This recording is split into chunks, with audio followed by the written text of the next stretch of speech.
This is Nightline, your open door to people and places, and this is Walter O'Keefe.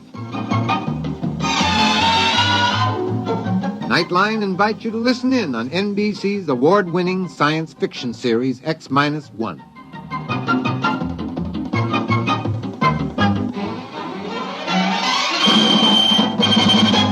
Now escape to a world of the future. Countdown for blast-off. X-5, 4, 3, 2, X-1, fire.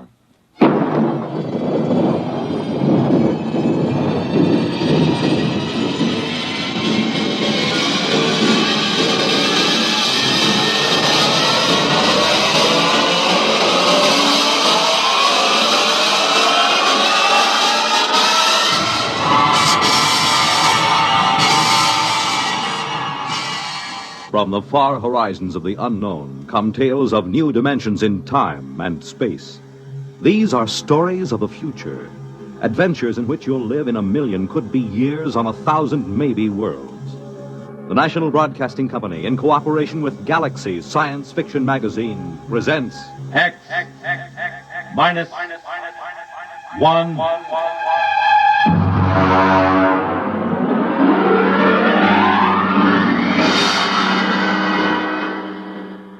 Tonight, Tsylana by James E. Gunn.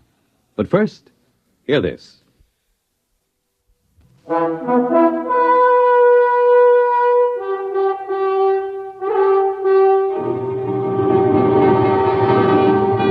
Now, X-1. Our story, Tsylana by James E. Gunn.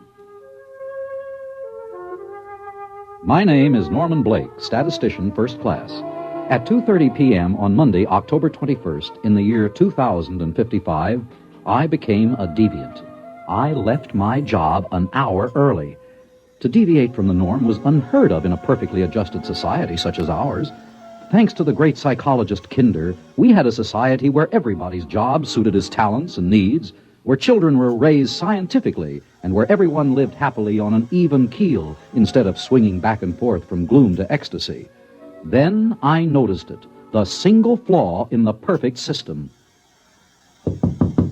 Come in. Yes, Norm. Henry, I'd like to talk to you for a moment, privately. Close the door. It's rather unusual for me to see one of my statisticians privately, but since we're old friends... Something rather serious has come up. Oh? As you know, my duty is to check the computers to make certain there are no deviations. Yes? This morning, I ran over the figures for our district. Here is the sheet. The deviation is near the bottom.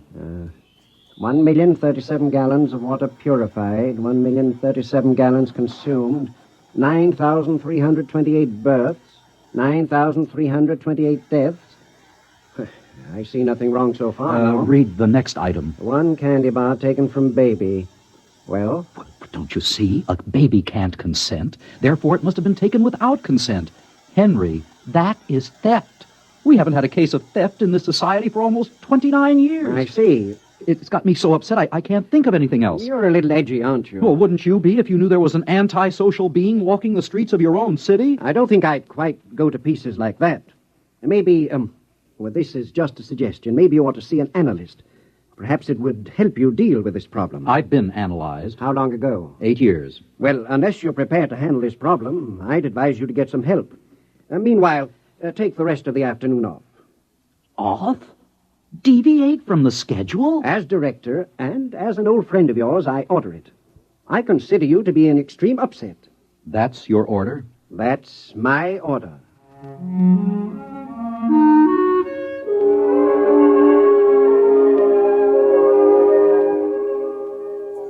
I must confess that as I went toward the elevator, a line kept running through my head. Norm has departed from the norm. I was doing something unorthodox, and what frightened me was that it amused me. Here I was, leaving work 1 hour early. I was so preoccupied that I stepped into the elevator without noticing that someone was already in it. An invasion of privacy almost unforgivable. He was a small, strange-looking man with short silver hair and thick, round glasses. Oops, I beg your pardon. I didn't really know you were... Perfectly all right, stranger. I'll just step out and... Hold it, brother. You've got troubles, I can see. Well, My advice to you is see an analyst. Don't wait another 24 hours. Thank you for the advice. That's more than advice, brother. It's a commercial. Here's my card. Andrew C. Rednick, public analyst. Oh, you're an analyst. Freelance. I didn't know there were any. I'm probably one of the few still practicing. My slogan is, don't kid with your id. If life ain't dandy, come see Andy. I may be up to see you. You will, I can tell.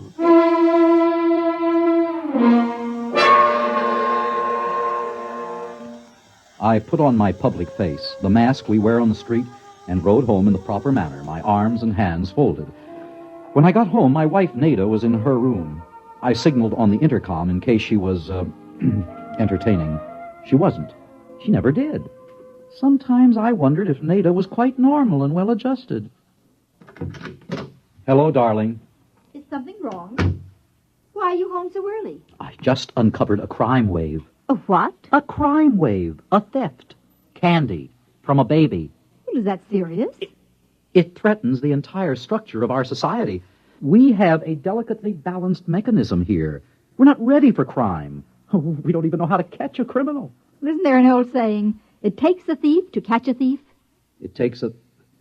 Darling, that's it. That's the answer to our problem. What is? In order to protect society, I've got to catch the thief. And the only way to do it, obviously, is to become one myself.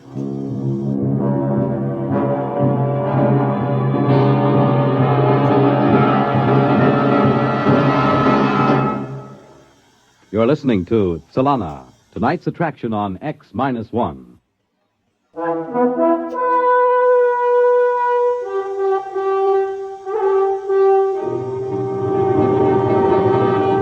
Now, back to X-1 and Tsylana. The address on the card was a deserted skyscraper, a pre-analytic building. The elevators were out of order, and I had to climb 29 flights of stairs. Finally, I was in front of a door that read, Andrew C. Rednick, public analyst. Grin and come in. Mr. Rednick? It ain't Santa Claus, brother. Who? You wouldn't remember. Park your ego. Now, boy, what's your problem? I've got to do something, and it isn't in my psychological profile. That's the trouble with this society. Nobody's capable of handling the unexpected. Are you saying there's an advantage to being unadjusted? Don't second-guess the analyst, boy. If you mean by advantage, will you be happier? No. But if you mean power, then you've got it. In a country of normal people, the neurotic man is king. You want to be king, boy? Of course not. I'm perfectly happy and well-adjusted, except for one little problem. Namely? I've got to catch a thief. So? So I've got to know how a thief thinks and feels, what he does, where he goes. You mean you want to become neurotic? Exactly. This is a rather unorthodox request. I suppose it is. I could lose my license if anyone found out. If you don't do it, it could mean the end of society and civilization. As bad as that, eh? Very well. Start at once? Why not? Sit at my desk while I lie down on the couch and tell you about my childhood. You lie down. I'm the one that's supposed to lie down. You forget this is reverse analysis. I'm supposed to make you neurotic, frustrated. Now then, the first thing I remember was an argument between my father and mother. You were living with your own father and mother? Ooh, how unhygienic. What a nasty situation. You aren't very good at this sort of thing, are you, boy? You're supposed to listen, not comment. Now then, when I was 27, I perfected analysis and revolutionized society. What are you talking about? Kinder perfected analysis and revolutionized society. He died. Don't second-guess the analyst. You know, I'm beginning to dislike you already. Fine. We're making progress already. You're beginning to experience dislike. Next, we'll achieve hatred, and then loathing. In 3 weeks, you'll be well on the road to becoming a crook. Every day for the next week, Rednick lay comfortably on his red leather couch, rambling about his childhood and his problems, while I longed to tell him about my own. I grew more and more repressed, and my disposition became worse and worse. On the 8th day, something happened at the office that made me realize I had to hurry. Come in. Henry, it's happened. What? The thief has struck again, but this time it's even more serious. What did he take? $1 million is missing from the First District Bank. Great Scott. We got to find this thief, Henry. We're doomed if we don't. Well, maybe he's worked out his repressions. After all, what can a man steal after he's stolen $1 million? I don't know, but I intend to find out. Maybe you ought to drop it, Norm. How can you say a thing like that? It's positively antisocial. Calm down now. You're all upset again. Why don't you take the day off and go home? Spend some time with that lovely wife of yours. She misses you. How do you know? Norm, boy, do I detect a note of jealousy? You'd better watch your step. Jealousy is the forerunner of violence. Are you seeing an analyst, as I suggested? Yes, I am. Well, keep at it, boy. You're in bad shape.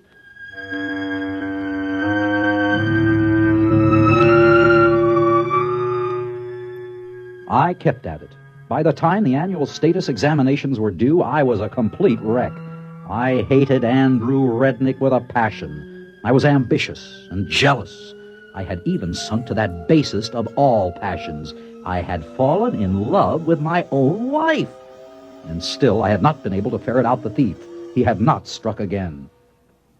Ah, you're early, son. So I'm early. You'll have to wait. I have another patient. What? You'll have to wait. I have another patient in the other room. He'll be leaving in a minute. Just sit down.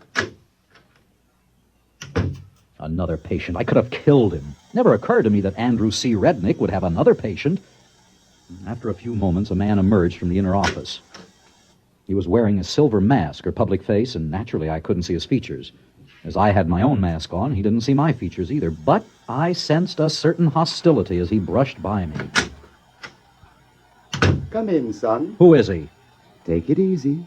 We don't reveal the names or identities of patients. I hate him. You're jealous. Jealous. As a matter of fact, I've been thinking of quitting the analysis. Good. This is your last session anyway. My last session? But it can't be. The annual examinations are coming up tomorrow. I am not ready. I'll be demoted to a menial job. I doubt it. I told you I'm not ready. What can I do? Have you ever thought of cheating? On the examination? That's horrible. Only a monster could suggest such a thing. What kind of man are you? Who are you, Rednick? Let me close the door. Now, look through the glass at my sign. You can read it backwards with the door closed. Andrew Rednick. Rednick backwards. Kinder? You? Oh, it's impossible. He's the founder of our whole society. Besides, he's dead. He died in an accident. All staged. I just decided to duck out. Why? Because, my friend, I found I had created a Frankenstein, a perfect society.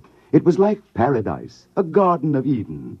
The same silly people, happy, not wanting anything, not going anyplace, and not changing. So I decided to create a little sin and thereby give the creatures change, growth, misery, ecstasy, and free will. In a sense, I made them creative. Well, son, au revoir. But am I really finished? You're just beginning. Your frustrations are like rabbits, boy. They just keep breeding. I'm the one who's finished. He clapped his hat on his head and walked out, leaving me alone in his office. When I walked over to his desk, I found a gun lying on top of it. I put it in my pocket and returned to my office. The next 5 hours were spent in statistically predicting the questions I would be asked on the annual examination and in finding out the answers in advance. Then I went home. Darling, how did it go? Nada, take a good look at your husband. See anything different? Well, I've been noticing a change for the past few weeks. You're going to notice a much bigger change, sweetheart. Tomorrow, the new appointments will be made based on the results of the annual examination. Did you do well? Did I do well? Read this card. The enclosed card has a magnetic reproduction of your new psychological profile. It indicates you are in the 99th percentile of leadership with the second highest altruism rating ever scored. Therefore, a new position has been created for you. Beginning tomorrow, you will be deputy mayor of the district. Deputy, darling, it's wonderful. Yes, I dare say it is. Only one thing troubles me. What's that? I can't understand how anybody scored higher than I did. I'd counted on becoming mayor. The following day, I reported to the office of the new mayor of our district, the only person who had scored higher than I on the annual examination. I was ushered in promptly. The new mayor was seated behind a huge desk. He wore his public face mask. Mr. Mayor, I'm Norman Blake, the new deputy. Yes, we've met, you know. Oh, I'm afraid I Let don't... me remove my public face. There. Henry Foreman. I'm amazed you didn't guess sooner. How? Quite simple. You and I, dear fellow, have unstable patterns. With me, the first break came the day I took that bar of candy from the baby as I was passing the nursery. My old act frightened me so that I sought an analyst. The same analyst you saw. Rednick, Kinder, it's all the same. And you were the thief, and I never... It takes one to know one, Norm. You cheated on the exam, too. Using the computer, just as you did. Are there, any others like us? I don't know. We'll find out, though. We're ambitious, you and I. That means we'll be moving up, heading for the governorship, perhaps even the presidency. And then we'll collide with the others, if there are any. As Rednick said, in a world of normal people, the neurotic is king.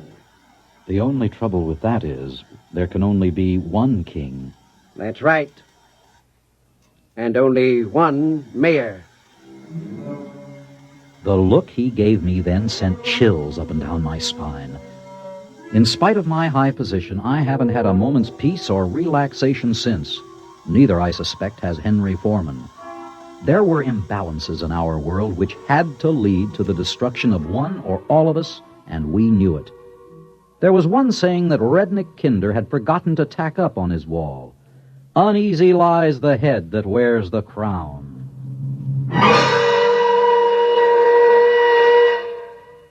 Fred Collins again, and I'll have another word for you about X-1 in a moment. The attention of the nation is focused on Los Angeles and New York, the cities where two long-awaited World Championship boxing matches will take place. The ears of the nation will be tuned to Cavalcade of Sports on NBC Radio, the only network that will bring you both these championship bouts. Friday night, Archie Moore versus Tony Anthony for the light heavyweight crown. Monday night, Sugar Ray Robinson versus Carmen Basilio for the world's middleweight title. And you'll hear them both direct from ringside only on Cavalcade of Sports on NBC Radio. Yes, Friday night, light heavyweight champ Archie Moore pits his skill and experience against the youth and stamina of Tony Anthony. Monday night, Sugar Ray Robinson, one of the greatest boxers in history, defends his middleweight crown against Carmen Basilio. Two great championship fights. Friday night, Moore versus Anthony. Monday night, Robinson versus Basilio. Both brought to you direct from ringside on Cavalcade of Sports, exclusively on these same NBC radio stations. You have just heard X-1, presented by the National Broadcasting Company in cooperation with Galaxy Science Fiction Magazine, which this month features Morning After by Robert Sheckley. What was Pearson doing here? Would he live or die? For the answers to these and other questions, he had to keep tuning in on a hangover. Galaxy Magazine, on your newsstand today. X-1 has brought you Tsylana, a story from the pages of Galaxy written by James E. Gunn and adapted for radio by George Lefferts.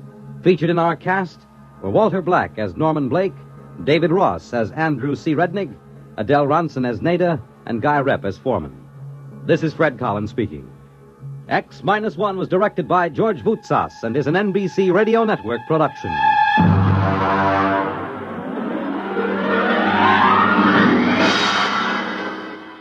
There's excitement in the air at night, and Nightline brings it to you. Hear Nightline with Walter O'Keefe, next on most of these NBC stations.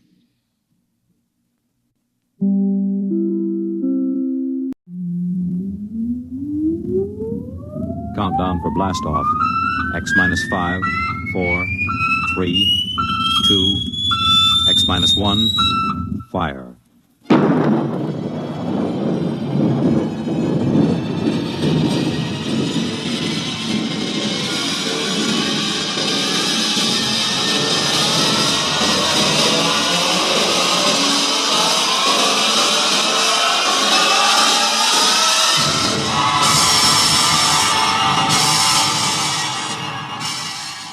From the far horizons of the unknown come transcribed tales of new dimensions in time and space. These are stories of the future, adventures in which you'll live in a million could-be years on 1,000 maybe worlds. The National Broadcasting Company, in cooperation with Street and Smith, publishers of astounding science fiction, presents X minus 1.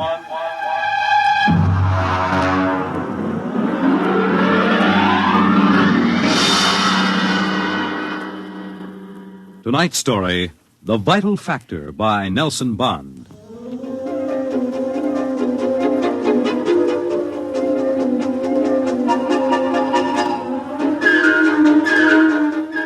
I doubt that anywhere on Earth there's a man or woman or a child who doesn't know the name Wayne Crowder. I doubt whether there's a human being who hasn't at one time or another used one of the Crowder products. The can opener, or the razor blade, or the patented tooth powder dispenser, or the Crowder improved slideless fastener. In the magazines which write about men of business, Crowder was described as a man of ice and stone and ink and steel. No warmth to his blood, and a heart to pump, not feel human emotion. And he built a battery of buttons into his desk so that when he wanted something, all he ever had to do was press a button, and like genies springing out of the bottle, the proper personnel would come running. Yes, Mr. Crowder. Get me my engineers. Yes, sir. Right away, Mr. Crowder.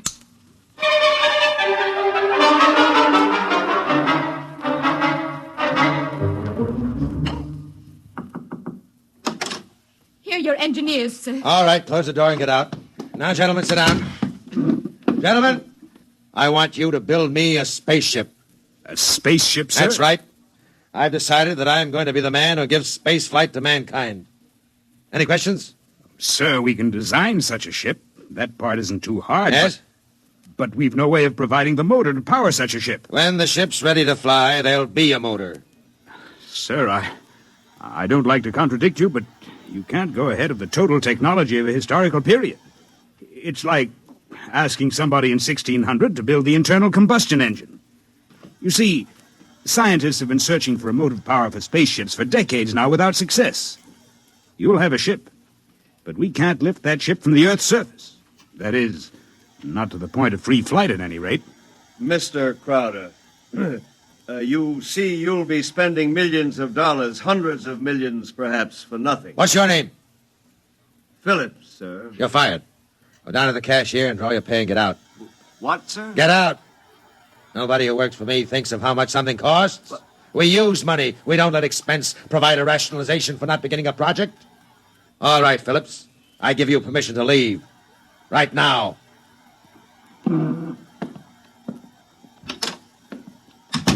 Any other comments? The ship will be built, of course, Mr. Crowder. The fact still remains, we can't power it. You design the ship, I'll find the motor for you. Where, sir? I don't know. But somewhere in the world there's a man who does know the secret. I want that motor, and I'll root out the man who has the theory which will let us build it. How quickly do you want this done, sir? Yesterday.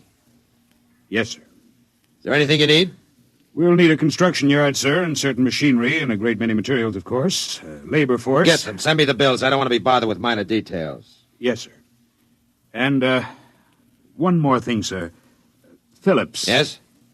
We need him, sir. He's a top man on electronics. He's a vital cog in our team. I don't want Phillips working for me. That's clear, I hope. Who else in the country knows what he does? No one in this country, sir. There's a man in India, though. Get him. We've tried before, Mr. Crowder. He's working on an important project in his country. I'm not concerned with details. Get that man, pay him what he wants, but get him. Sir, you don't understand. If this man quits his job, that whole project will collapse. It means the welfare of many people, millions of people in his country. He has a high sense of patriotism. Buy that sense of patriotism. That's all.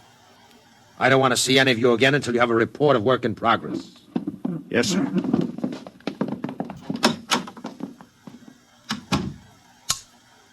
Miss Holmes, there's a man named Phillips going to draw his pay. I want 2 company policemen to meet him at the cashier's office and escort him from there directly off the premises, and I want them to be emphatic about it. Yes, Mr. Crowder. And notify the newspapers, the television, and the radio networks, the periodicals, and the scientific journals that I'll receive the press in my office this afternoon at 3:30. I have an important announcement to make.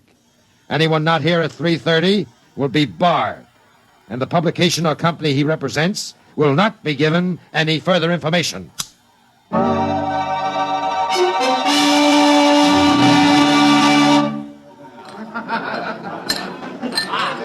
Gentlemen, you can finish your drinks later. Gentlemen of the press, and ladies, it's my pleasure to be able to tell you that I'm in the process of constructing a spaceship. Any questions? Did you say spaceship? That's right. That's what I thought you said. I knew the drinks weren't that strong. Mr. Crowder, is this spaceship under construction now? It is. You solved the problem of motive force, then? No, sir. Well, what sort of... You mean you have no means of propulsion for this spaceship? That problem is not solved as yet. Oh! It will be! That's why I called you in this afternoon. I want you to announce that I have $100,000 in cash, waiting for the man or woman who first brings me the basic idea for such a motor. I'll supply all equipment for research and construction, and I'll see that the rights of the inventor are protected and more than adequate royalties will be paid him or her. That's all I have to say now. Mr. Crowder, one more question, please. Yes? You have a name for this spaceship yet? No, not yet. Well, then let me suggest one. Yes? Crowder's Folly. Quiet! All of you, quiet! What is your paper? The Daily Times, sir. Miss Holmes, inform the company police that under no circumstances is any representative of the Daily Times ever to be allowed on company property again. Strike that paper from the list of those to be invited to future conferences.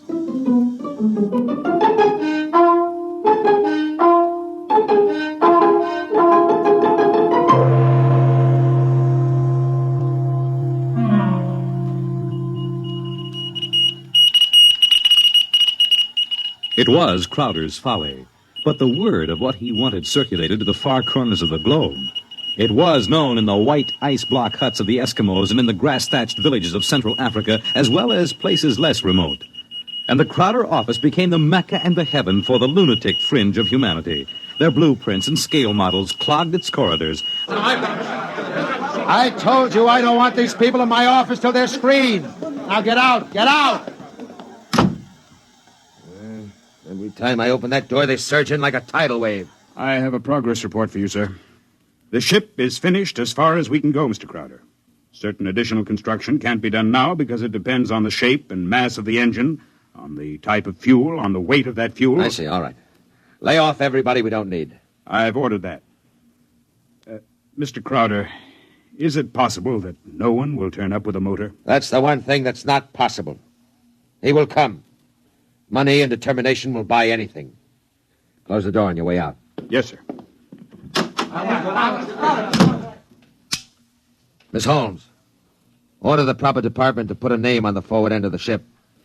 I want letters in pure gold 1 foot high. The name of the ship is Crowder's Folly. Get it done today.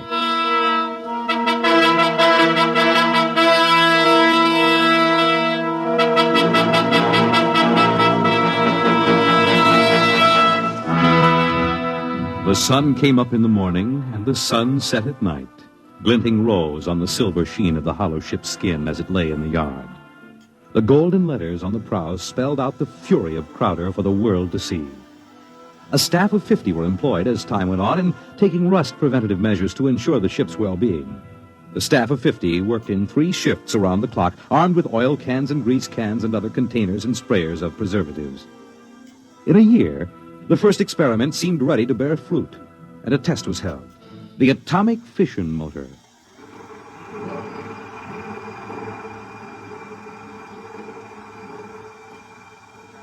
In exactly 45 seconds now, we'll hold the test, Mr. Crowder. The sound you hear is our generators here, building up power to supply the motor by remote control. If this needle goes round to the part of the dial marked in red, there'll be an explosion. Are there any questions, sir? Proceed with the tests.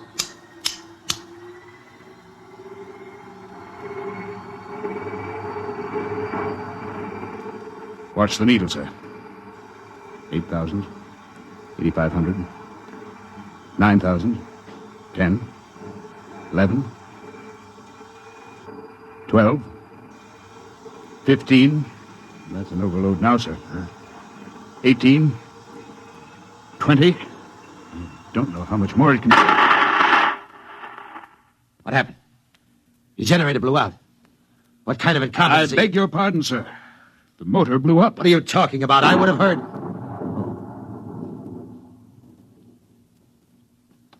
You see, sir, it takes a while for the vibrations of an explosion to travel 3 miles and then reach through 15 feet of concrete. I see.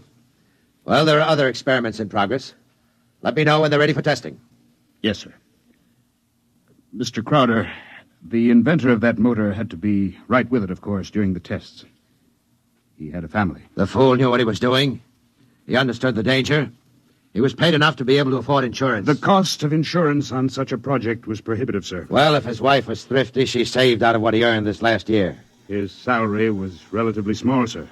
Most of the money went for the research. He should have demanded an adequate salary. I haven't stated on money. The fool failed. I have no further responsibility. Yes, sir. You want us to continue screening applicants? Of course. All right. Make a settlement on the widow. And don't turn anyone away if he seems to have the remotest possibility of success. I'm telling you, my man will come. Money and determination will buy anything. And strangely enough, Crowder was right. Because one day there came to his office a stranger, a small man. He looked even smaller in that tremendous room. He was an unusual visitor in that he carried no briefcase fat with blueprints or formulae. He was unusual in that he neither blustered, cowered, nor deferred to his host. He was a pleasant little stranger, bird-like of eye, movement, bright and smiling. Mr. Crowder, my name is Wilkins. I can power that ship you want. So? Of course, what I have in mind won't be anything like that meaningless, huge bullet your engineers built for you. Rockets are a foolish waste of time, sir. My motor requires a different sort of vessel. Where are your plans? Right here in my head. It so happens that I'm presently supporting half a dozen people who make the same claims. None of them have been successful. What makes you think your idea will work? Simple enough, sir. The common magnet. Huh? Electromagnetism. Utilization of the force of gravity, or its opposite in this case, counter-gravity. Oh, no. Oh, thank you very much. Now, if you'll forgive me now... Just one moment, Mr. Crowder. There's one thing more. This. Now, I've seen pieces of metal before, thank you. How high from your desk would you say that I'm holding it? I'm very sorry, Mr. Wilkins. Now, do you want to leave or do you want to be escorted out? Now, this will only take a second, sir. How high from your desk would you say that I'm holding this piece of metal? 1.5 feet, I'd say. And if I let go, then in less than a second, a fraction of a second, it should fall to your desk. Now, look, I don't want the surface of that desk marred. What will it be? You see, I have let go of the metal, is that right? Good Lord. Many seconds ago, it should have crashed to the desk, am I right? Well, this is incredible. Well, if you want to speak to me anymore, I'll be right outside. But it hasn't fallen. That's right, sir. It hasn't fallen. It floats in the air. That's right, sir. It floats in the air. How do you do it? Why don't you call your engineers and ask them? I'll wait outside. Miss Holmes, get me my engineers. Immediately.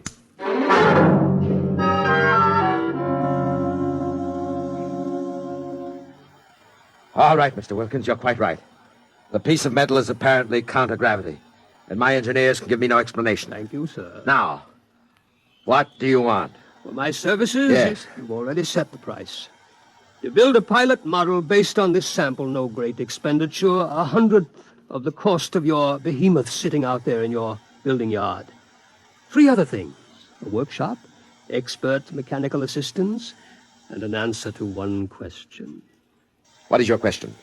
Why do you want so much to build this ship? Frankly, because I love power. Because I'm ambitious. I want to be the first to conquer space, because if I can do it, it'll make me greater, richer, stronger than any man has ever been. I want to be the master, not only of one world, but of worlds. That's an honest answer. But is it the only one? You see those letters in gold on the prow of my ship? Crowder's Folly, that's what they named it. That's what they think of me. I want to cram those words down their petty little throats and let them eat mud. That's another answer. And that's all? That is as far as your thinking goes? What other answer is there to your question? There's my own answer. I want to leave this planet and go elsewhere, to Mars, perhaps, because there are strange wonders yet to be found. Because there will be scarlet sunsets over barren wastes, and in the star-strewn night the thin, cold air of a dying world stirring in restless sighs across the valleys of the dry canals. You may laugh out loud if you wish, Mr. Crowder. I would prefer that to the peculiar repressed smile you are now exhibiting. You're a very lucky man, Mr. Wilkins, in that you have scientific talent, because your talents as a poet are inferior and very sentimental. All right, you're a sentimentalist, and I'm a man of action. No matter. We can work together, you and I. Your workshop will be ready by morning. I don't need to hear from you again till you have something to show me. If you need to see me, call me day or night. I'll be available. But don't bother me with details, because I probably won't understand what you're talking about anyhow. If you need money or materials or personnel, just tell my engineers. You'll get it, or I'll know the reason why. That's all. Thank you, sir. Miss Holmes, get me my engineers.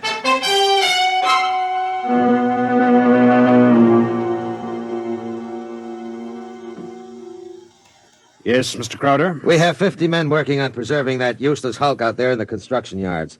Lay them off. The ship will deteriorate if we do that, sir. Let it rot. Lay them off. Yes, sir. How many other employees are still working for us on the project? About 3,000, sir, including the people working on experimental motors. Get rid of them. Sir? Get rid of them. Mr. Crowder, I never thought you'd drop this project. You were so adamant. I'm not dropping anything but deadwood. You saw what Wilkins had to offer. He's my man. And the rest is junk and nonsense. Mr. Crowder, he might fail. We ought to have a minimum of protection against... I say he won't fail. I know the goods when I see it. The rest is nonsense. Several of the experimenters were making much greater progress than I thought was possible. There are great opportunities there. I'm not interested. Not only in the field of spaceships, sir. One man has a motor no bigger than a football, which will drive an automobile 24 hours on 4 cents worth of fuel. It's almost finished, sir. Not interested. It will be of great benefit to mankind, sir. Your name will go down... My name will go down in history for this spaceship. The profits in such a motor, sir. I have more money now than I even know how to count. And when I make my space flight, I'll have more than that. Yes, sir. You just lay everybody off that isn't needed. Give them 2 weeks' pay and my thanks for a thankless job well done. And that's all. Yes, sir. I'll get it done, sir. Oh, one more thing. There's no need to let the folly rot. Dismantle it. Sell the basic materials we don't need. Salvage whatever will be useful to us. That's all. A year's work. Yes. In 10 years or 20 years, then I do the same thing. That's why you're an engineer, and I'm an executive. That's why you work for me. Because when I have to, I can be ruthless with my own mistakes. When a thing has lost its usefulness to me, I get rid of it. Well? I was just thinking, Mr. Crowder, what would happen to me if my usefulness to you were over? I've worked for you 20 years now. Just don't give me any occasion to consider your usefulness terminated. That oughtn't to be too hard. What? Nothing, sir. I'll make the arrangements at once.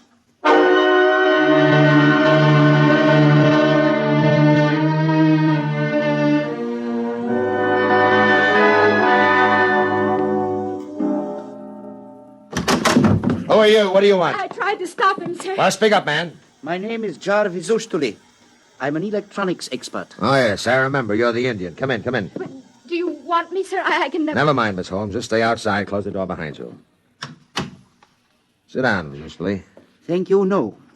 I want to give you a gift before I leave. Oh? You leaving? I thought we still needed you. I resigned. Sorry to hear that. I'm told you're a good man. I want you to understand what's behind this gift. Huh? I was working on a power project in my country which would have meant a tremendous rise in the standard of living for millions of my people. I was unable to resist the money you offered. Well, had you resisted, even more money would have been forthcoming. I placed no limit on your worth to me. I understand. But you see, I did not come without a sense of guilt. because there was no one in my country who could take my place. I would assume that. And now I discover that what I did was for nothing. The spaceship on which I worked is being dismantled. That's right. So I have been corrupted by you at a whim. I think you have too much power, sir. I think you use your power for evil, selfish purposes. Selfish, yes. Evil, no. Only sentimentality is evil. I think otherwise. And so, in order that you shall not corrupt anyone else, I have this gift for you. Here you are, sir. And just one more shot for good measure to make sure you're really dead. Good.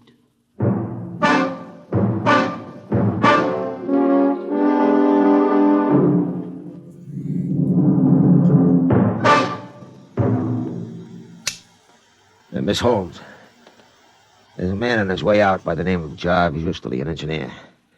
He's not to be molested. He probably won't stop at the cashier, so I want a check for 6 months' salary in advance mailed to his home address. The man showed a certain quality of ruthlessness which is deserving of recognition. Oh, and have the chief of the company police bring me a new bulletproof vest. This one seems to have been dented in a couple of places.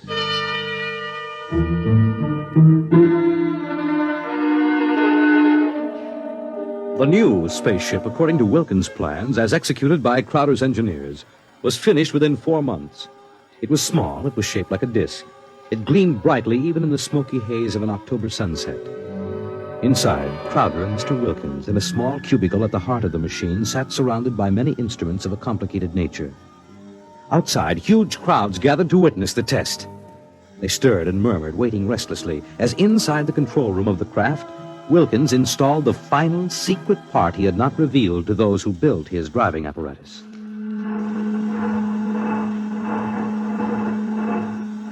Well, Wilkins, what's holding us up? Nothing new. Oh, sentiment, perhaps, a wish to look once more on Earth's familiar scenes. There. Now the screening is removed. Look at the people out there. Never mind looking out there. Let's leave that thing closed. You're a sentimental fool. Or are you afraid? Or did you decide at the last minute that your invention would work? It will work. Sit down, Mr. Crowder. Thank you. Do me a favor. When I press this button, will you please press the button on the arm of the chair in which you're seated? I'll tell you when. Turn on your motor. I want to hear its roar and feel its tug as we cut loose from Earth's gravity and fly outward into space. That might be a moment in which I'd share your sentimentality. Press your button now, sir. Thank you. Yeah. Wilkins, I'm beginning to distrust you. If this is all a hoax, when are we going to take off? You said at 5 sharp, and it's 2 minutes after 5 now. Well, do we move or don't we? Mr. Crowder, we're already moving. The button you pushed was to nullify the effects of acceleration. If you don't mind, sir, I'd like to open the screen again. Now, care to look? See for yourself. Wilkins, we're in space. Look down at the Earth. How far we've come. Why, it's no bigger than a toy balloon. No, a dime. No, a firefly. Man, Wilkins, you've done it. Yes. I swore to be the first man to conquer space, and I've done it. It's a triumph of power and ambition. And sentiment. Blast sentiment. Your maudlin dreaming would have died unborn except for me. I made this possible, Wilkins. Don't you ever forget that. My capital, my forcefulness, my will. Look out there. Space. Stars that never were seen from Earth. And this is only the beginning. We'll build a larger model, one great enough to hold 100 men, 1,000, and cargo besides. Whoever wants to leave Earth this moment must come to me. I am the master of the planets.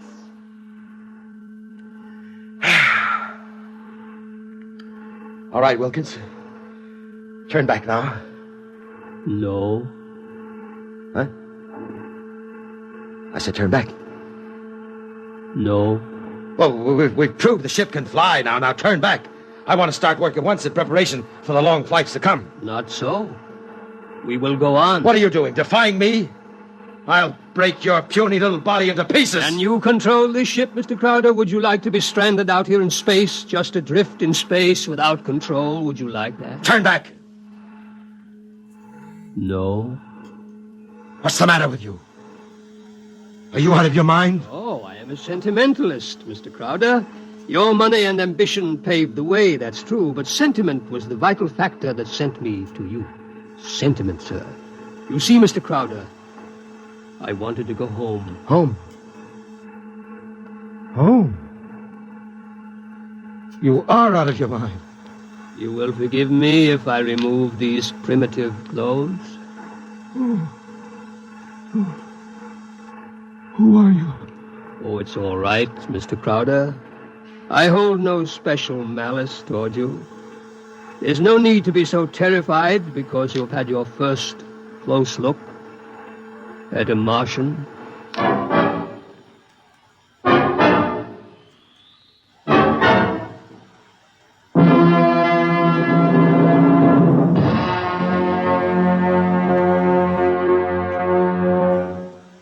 You have just heard X-1 presented by the National Broadcasting Company in cooperation with Street and Smith, publishers of astounding science fiction. Tonight by transcription, X-1 has brought you The Vital Factor by Nelson Bond, as adapted for radio by Howard Rodman. Featured in the cast were Joe DeSantis, Guy Sorrell, John McGovern, Grant Richards, Louis Van Ruten, Richard Hamilton, and Florence Williams. Your announcer, Fred Collins. X-1 was directed by Daniel Sutter and is an NBC Radio Network production.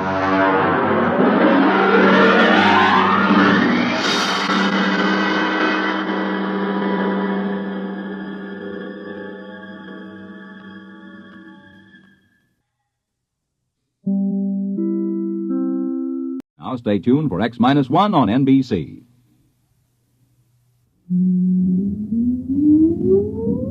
Countdown for blastoff. X-5, 4, 3, 2, X-1, fire.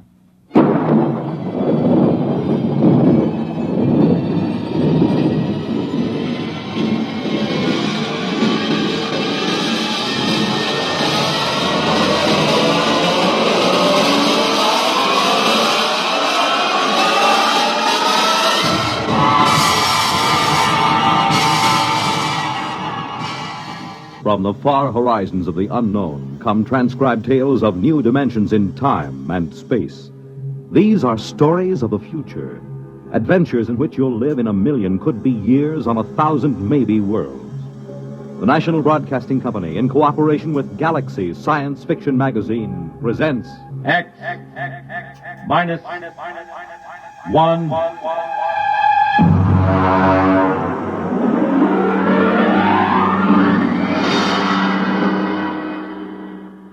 Tonight, ProjectMastadon by Clifford D. Simak.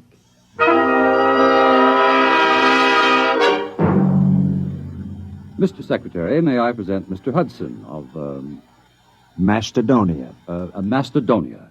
Mr. Hudson, this is the Secretary of State. Honored, sir. Now, as Chief of Protocol for the Department, I've informed All you- right, Mr. Kingston. I haven't much time. I'm due at a meeting of the Senate Foreign Relations Committee at 2. If you've passed Mr. Hudson in, I'll assume everything is quite proper.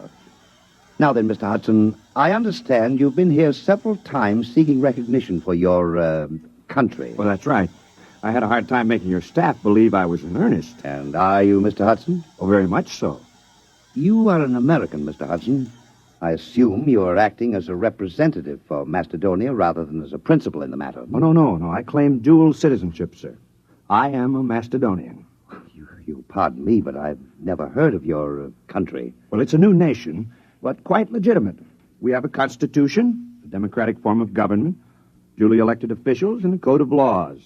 We are a free, peace-loving people, and we are possessed of a vast amount of natural resources. And Please tell me, Mr. Hudson, just where are you located? I gathered it was somewhere in Asia. Oh, no. Technically, you are our nearest neighbors. That's ridiculous. Now, look here, Hudson, you can't... If you'll give me just a moment, Mr. Secretary, I have considerable evidence. I'll have to ask you to leave. I'm sorry, sir. Go ahead, Mr. Hudson. You've submitted a document signed by a certain Wesley Adams. Well, he's our first president. You see, we'd like to establish diplomatic relations. After all, we are a sister republic. We'd like to negotiate a trade agreement, and, of course, we'd be grateful for assistance under the foreign aid program. Naturally. Who wouldn't? Mr. Secretary. All right, Kingston. We're prepared to offer something in return for, one thing. Sanctuary. Sanctuary? I understand that in the present state of international tensions, a foolproof sanctuary is not something to be sneezed at. All right, Kingston, I think we've had enough. Show Mr. Hudson out.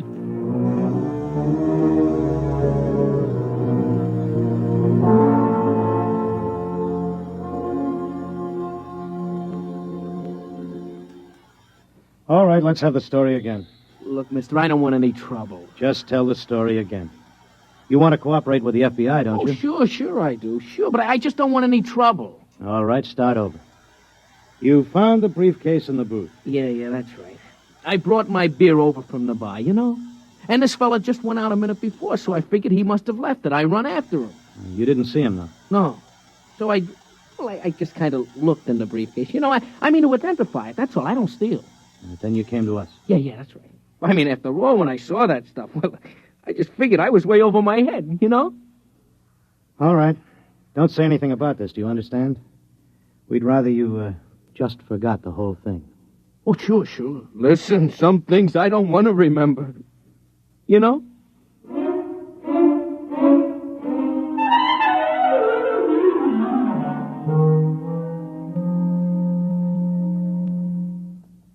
Hello? Is this Dr. Harrison of the Paleontology Department? This is Mr. Jenkins at the Federal Bureau of Investigation. We have some movie film we'd like you to look over. Huh? Oh, we acquired it. Big shaggy elephants and tigers with teeth down to their neck. No, it's not fakes. Our labs are sure of that. Whatever is on those films is real. No, we don't know. That's why we called you. We haven't the slightest idea where those pictures were shot. We can't even guess.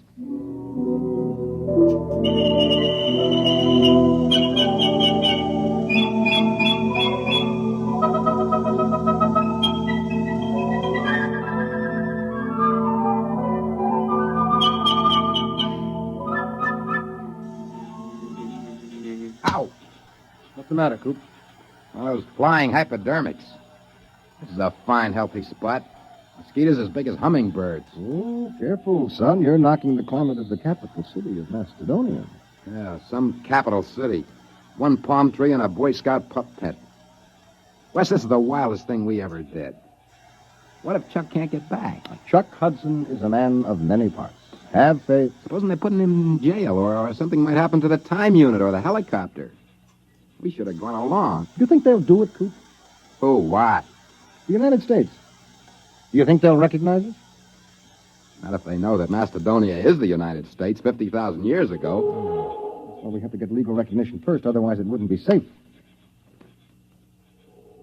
Well, there goes that Mastodon again. Good old Buster. Where is he? Right there. Over by the groves, huh?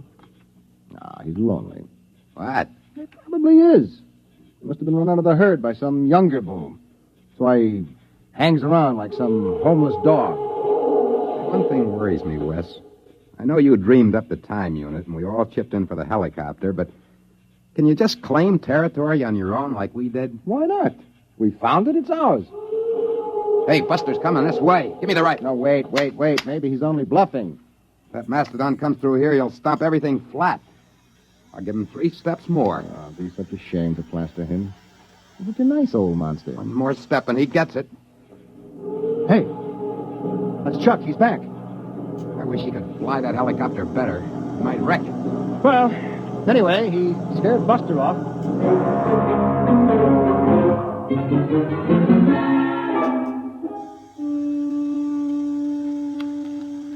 Poke those fires up, Wes. No, they're high enough, Coop. You don't want a saber-tooth waltzing through here, do you? Well, we better get a stockade up. You know, some night a herd of Mastodon will come busting in here, and if they ever hit the helicopter, we'll be dead ducks. We'd never get back. We'd be stuck back here in the Pleistocene age. I won't feel safe till we get another helicopter. Those Mastodons carry a lot of ivory. And the mammoths up north. Oh, sure. And get socked in the jug for smuggling ivory? The only way to cash in on the time unit is to get diplomatic recognition for Macedonia. We've got a good case. You said so yourself. A saber-tooth? Down by the Grove. I don't like that. Sounds closer. Hey, poke up that fire, will you, Coop? Oh, well, that's Buster. There he is. He's tangling with a saber-tooth. I'll lay 3 to 5 on Buster. Cat's drawing blood. I'll take $5 of it. Come on, Buster. Roll on him, will you? Cat's on his head now. Hey, he's coming this way. Look out! Wes, turn him. Shoot.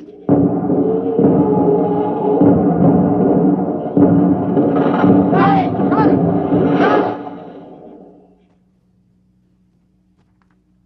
Is he dead? Yeah. The tiger's gone. He won't get far. Neither will we. Oh, no. No. Yeah, good old Buster. Trust him to drop dead right across the helicopter. Well, we can fix it, can't we? We probably won't even be able to roll Buster off of it. And the rotor blades are twisted and the frame is a mess. A total mess, gentlemen. We are in trouble. Macedonia faces a crisis.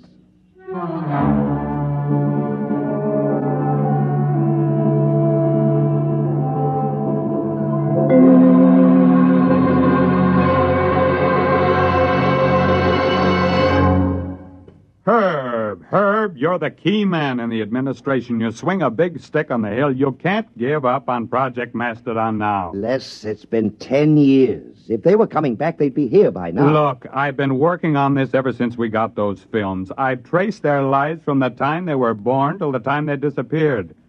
Adams was the brains. The other two were quite capable of helping him carry it out. Hudson knew all the angles. Les, I've sneaked your appropriation through 4 times. Now, there's a limit. But I've got the proof. We've had every paleontologist in the country go over those films. They couldn't be faked. Who would know to put lynx tassels on the ears of saber-toothed tigers? Who would know that young mastodons were black? And the location. We tracked down Adams' farm just from landmarks in the prehistoric landscape in those films. We've got to contact them. Look, Les, even assuming it's all true, a planet has only a grand total of resources. If we get Adams' device... Time machine. If we exploit resources of prehistoric America, won't we be robbing ourselves of our own heritage? Look, Herb, I've been over all that with the AEC. There's a lot of lead in southwestern Wisconsin. If we go back far enough, we can catch it when it's uranium. The whole research project hasn't turned up a lead on Adams' machine, if it exists. We've got to keep watching that farm. They might return. We've got to keep looking for them, no matter how long it takes.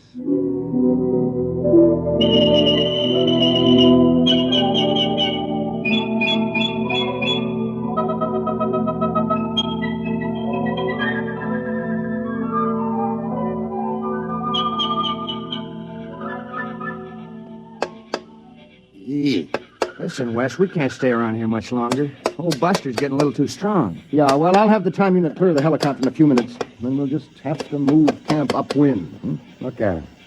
It's only 2 days since he dropped dead. Bless his heart. Already those vultures are half into him. I'll have him picked clean inside of a week. Give me the hex wrench, will you?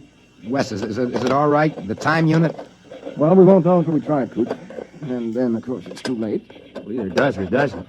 Problem is, how are we going to use it without the copters? Couldn't we take a chance on using it on the ground? No, we have to get up in the air. You want to take a chance of arriving in the 20th century about 6 feet underground. Wait a minute, Wes. It's got to be higher here than in the 20th century. Look, these hills have stood here since the Jurassic era. They got to be weathered down. Yeah, well, the only safe way is to build a platform about 12 feet high. That should be enough to clear us. But suppose we come out the other end 2 feet higher. Well, we fall. Which would you rather do? Take a chance on a broken leg or stay Yeah, here? okay. Now, what do we build the platform out of?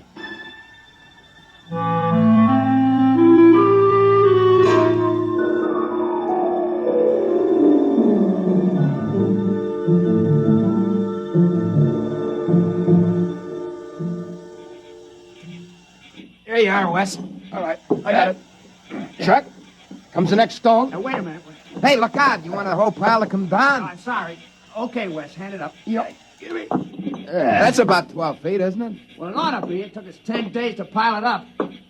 Look out, I'm coming down. All right, don't start an avalanche. Wow. Pretty soon we'll be able to start all over again. Mm-hmm. If the unit works. Yeah, that isn't all. We don't have any proof we've been back here. We'll be stone broke. Another helicopter would cost $30,000. Can't walk into a bank and borrow 30 grand to take a short trip to the Stone Age. Wes, where do you figure we are? I mean on the farm. Well, I think we're clear of the barn and the silo. I hope so. The way I figured, we're astraddle that barbed wire fence at the south end of the orchard. Well, we might as well give it a try. All right, I'll get the unit. You two climb up on top of the pyramid.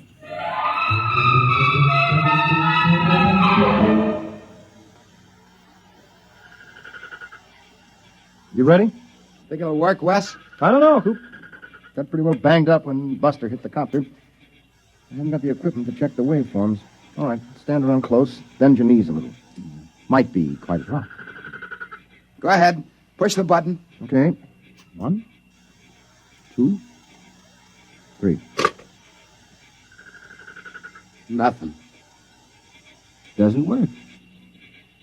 Well, that's that. We're stuck.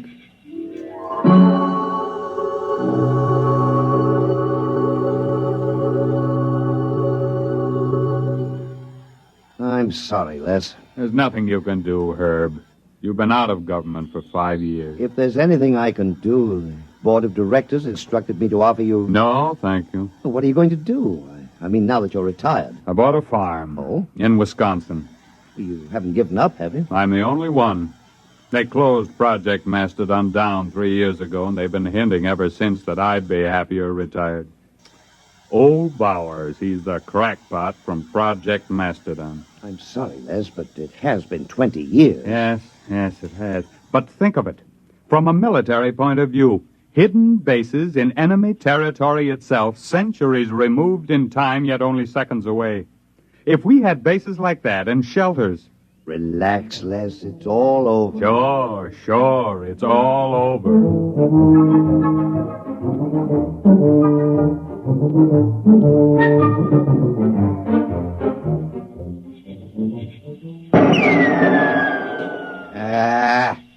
Missed.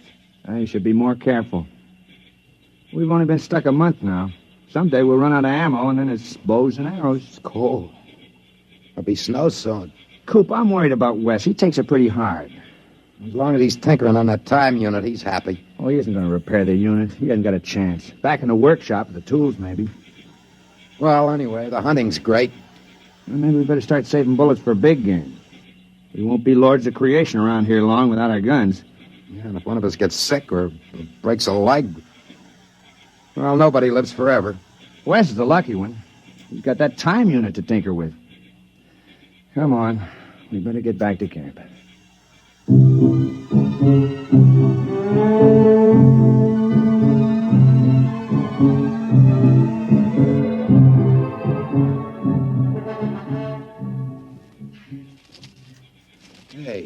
Hey, what?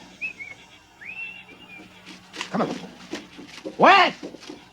Wes! There's no sign of him. Wait, there's a note on the door. Wes! Never mind. Listen. Dear guys, I don't want to get your hopes up again and have you disappointed, but I think I may have found the trouble. I'm going to try it out. If it works, I'll be back to get you. Wes. What, a fool? That unit can't work. He must be off his rocker. Wait a minute. Coop, look, that pyramid. It took us 10 days to pile those stones up. It's gone. The pyramid of rocks. It's gone.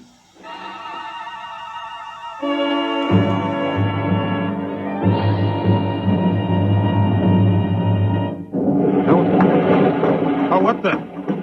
Of all the confounded...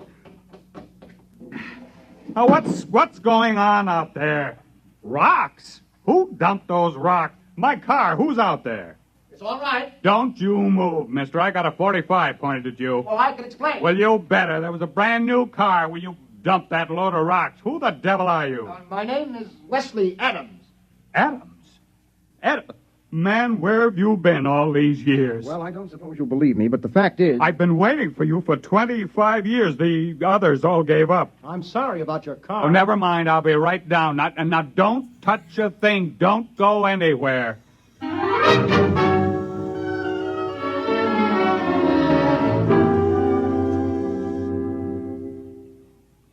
Can't be 25 years. It's only been a few months in Macedonian time. 25 years. Man, it's been a long wait. The unit. It's been badly calibrated. You see, it isn't accurate for more than 50,000 years at a jump if the setting is moved. Well, we better call Washington. I imagine you'll want the same terms as before. Terms? Recognition, economic aid from Macedonia, defense pact. Listen, Adams, you've got those saps over a barrel. You can get anything you want now. The unit. I'll have to calibrate to the day to go back for them. Oh, don't worry about it. You can have every scientist in the country working on it now. Oh, you've got them right where you want them. Hello? Long distance. This is Major General Leslie Bowers, retired. I want to put a call to the President of the United States, White House, Washington. You can tell them I'm placing the call for the President of the Republic of Macedonia.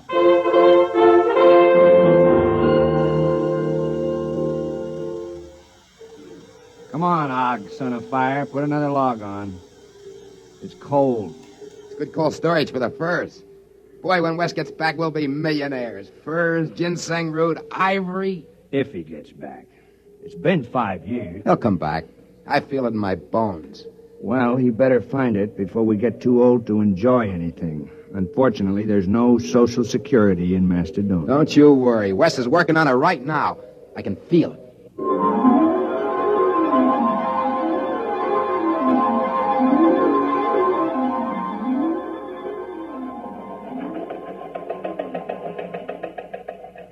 Hello, Charlie. Some just came through on the ticker. I want you to get a background story on it. And we just recognized Macedonia. What? How should I know where it is? Look it up in the encyclopedia. Huh? No, the item says formal recognition was delayed 5 years until communication could be established. Certain technical difficulty. What? I don't know. Wherever it is, I don't see what difficulties could hold up 5 years. It stands to reason wherever the place is, you could walk there in 5 years. Nah, it's not important. You know these postage stamp countries. Monaco, Luxembourg, they're all alike. What's so different about Macedonia?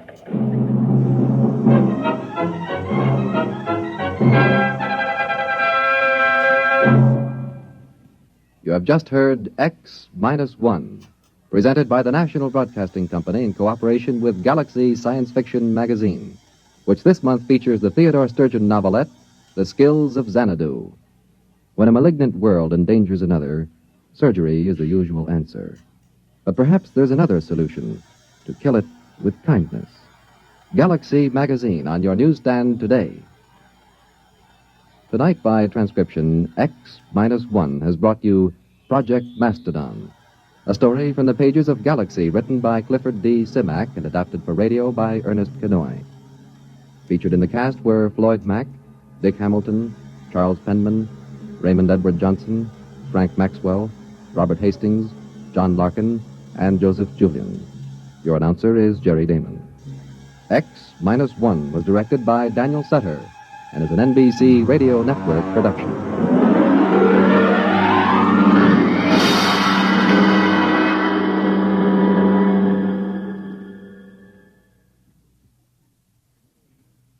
Listen next week for the Murray Leinster story, If You Was a Mocklin, a tale in which the childlike natives of a strange planet pull a real switch on a red-headed female witch, and everyone doubles in brass.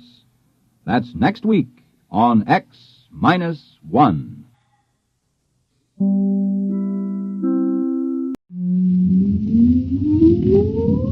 Countdown for blast-off. X-5, 4, 3, 2, X-1, fire.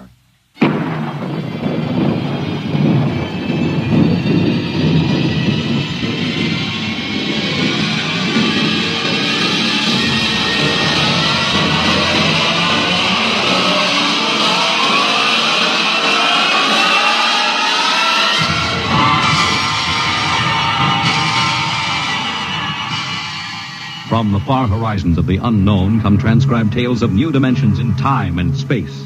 These are stories of the future, adventures in which you'll live in a million could-be years on 1,000 maybe worlds.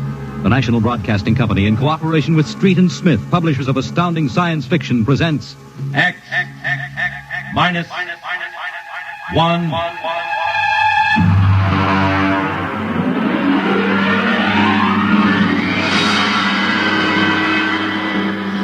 Tonight's story, The Green Hills of Earth.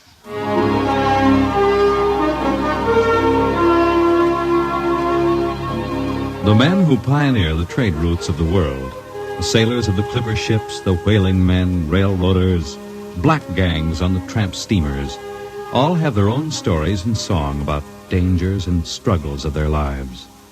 This is the story of Riesling, the blind singer of the spaceways. When I first met him, he was hustling drinks in the Twin Moons bar at Dry Waters, Mars. He'd won a guitar off a Chinese barkeep at Luna City by cheating at one thumb. And he made his whiskey by singing in the bar and passing the hat. Listen to her, Hertzman. Don't you sing pretty? Like a 16-year-old gal.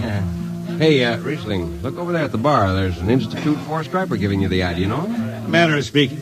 Cold-looking scoundrel, ain't he? Gives the idea he graduated Harriman Space Institute, 3 men above St. Peter. Who is he?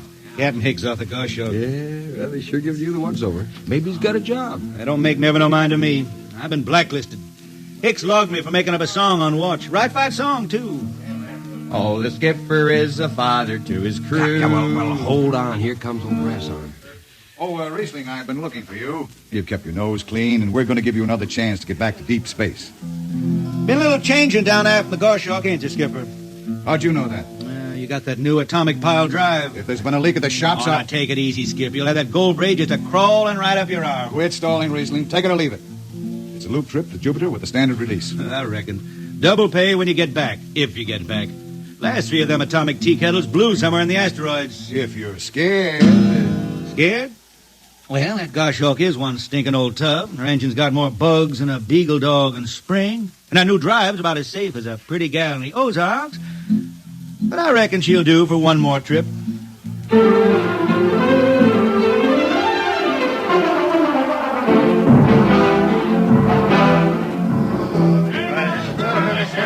Welcome home, Riesling. Hi, Jimmy Legs. Meet my friend Hertzman. He can't hold his liquor no more than a sieve, poor boy. Riesling, you sober enough to sign the book? Drunk or sober, I make my mark. Stand aside.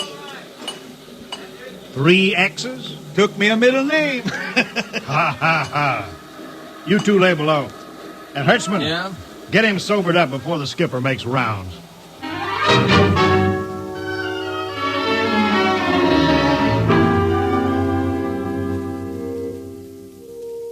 Cargo stowed, Captain. Fuel lines when ready. Good, Casey. Well, what's that? What it? Oh, that's a guitar, I guess. If it's that shoeless hillbilly, I'm going to tell him. Hi, Skipper. Riesling, what the devil are you doing up here? That number 2 jet ain't fit. Cadmium dampers are warped. Crooked like a turtle's back. Well, why tell me? Tell the chief engineer. I did. He says they'll hold. Well? He's wrong. Oh, he's wrong, eh? He's got a Harriman Institute degree in electronics and power. And some drunk space rat says he's wrong. Skipper, I was damping jets when that shirt-tailed tad wore pins for buttons. I got no time for you, Riesling. Scratch your name off the book and get out. No, don't get excited. Well, are you shipping or not? I reckon. Then get below. That's all. Casey, sound takeoff. Aye, sir. Come on, boy.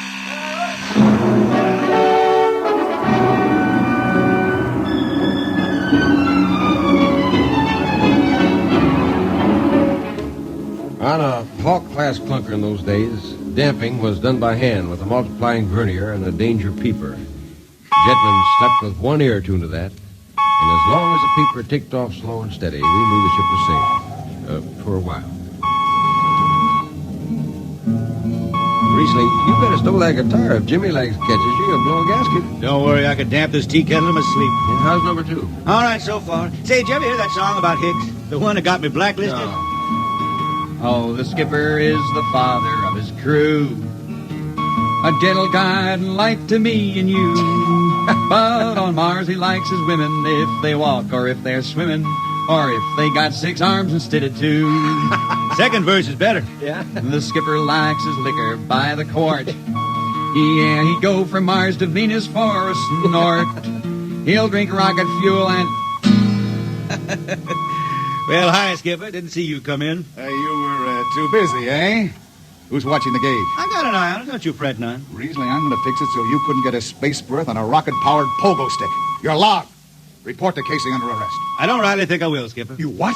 You kind of forget, Skipper. According to Space Code, you can't remove a jet man till the end of the watch, right? You tell me Riesling, your shift is over at 2300. And I'll see you ride the rest of the way in slop locker. Maybe. In the meantime, you clear out of my power room. I gotta make me up a third verse from a song.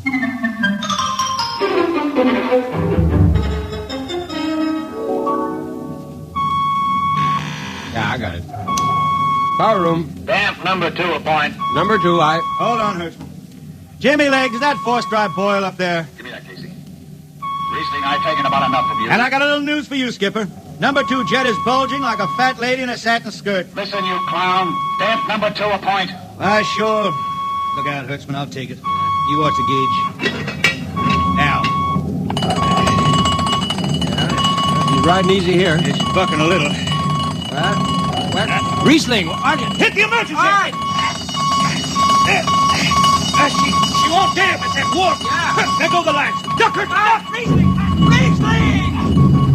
Stay down behind the baffle. I gotta take a look. It's radioactive. Look out. I've gotta fish the hot stuff out of the tube. Shut up, Jimmy Legs. I'm busy. She's tight now. What happened? Number 2 blew, you lunk-headed space rat. You all right? Oh, a little sunburn. Lights are gone. What's the matter with the emergency circuits? Riesling, Jimmy Legs, get some lights down here. It's dark. Get the emergency light on. But they're on, Riesling. They went on right after the blast. The lights are on. What are you talking about? It's dark. Jimmy Legs! Jimmy Legs, turn on the lights. Turn on the lights.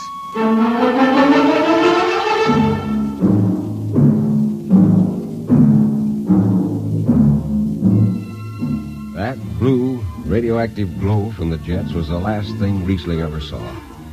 His optic nerve was burned out in an instant. He was in sick bay on the rest of the trip, and on the swing back, we set Riesling down at Drywater. I ran into Riesling about 2 months later, playing his guitar on a jetty that ran out into the canal.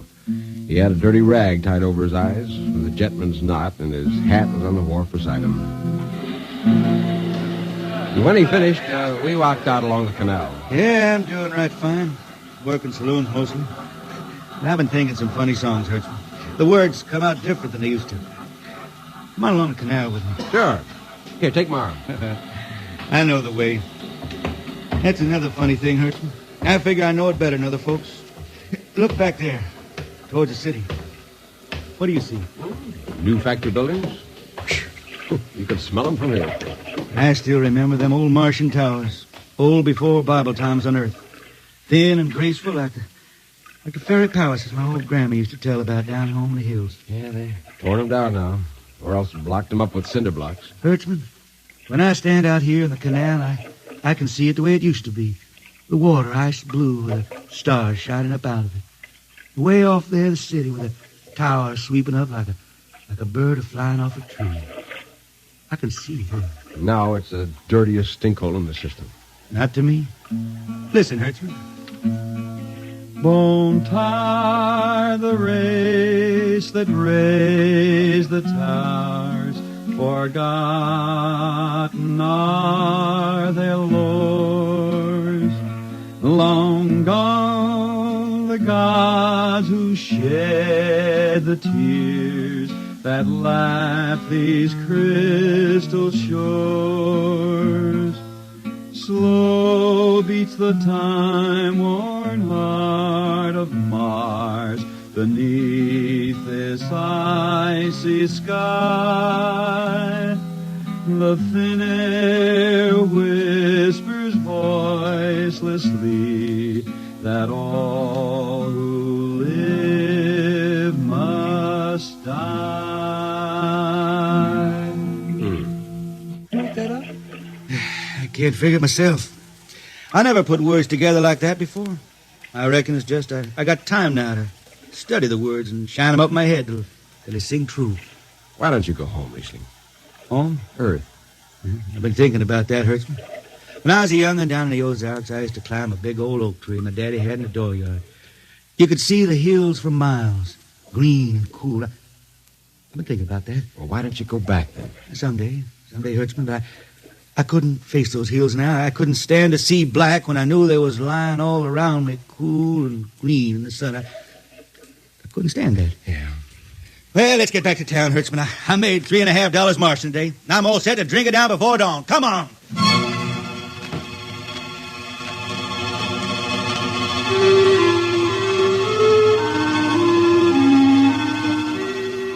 I lost track of Riesling after that. I shipped out in a slow freight of the Condor class for Luna, and he hitchhiked to Venusberg, an ore ship in the Triplanet run. So he beat around the system, Venusberg to Layport to Drywater to New Shanghai and back. Any spaceport was his home, and no skipper'd refuse to lift the extra mass of Riesling and his guitar. He made up his songs, sitting out watches down in the power rooms with old shipmates, while the monotonous beat of the jets shook the hull plates. Hear the jets. Hear the jets. Hear them snarl at your back when you're stretched on the rack. Hear the jets. Feel the pain in your ship. Feel the strain in your grip. Hear the jets. Feel her rise. Feel her drive. Straining steel come alive on her jets. On her jets.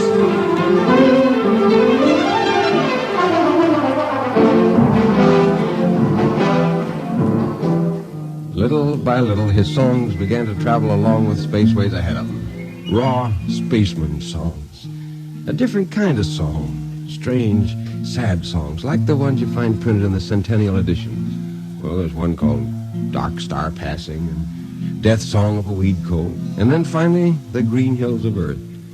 It grew for 20 years, that song. They say it started way back when Riesling was down in the labor camps in Venus singing for the indentured men.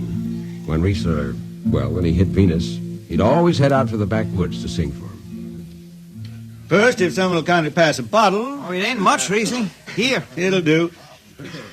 Oh, what is that stuff? Tequila. You can't make him good here on Venus. What do you use? Karak bush. Home it is different. How'd you come to sign on? When a man comes out the village from the city, he says there's work. You sign the paper and you work. Work? It's work, all right.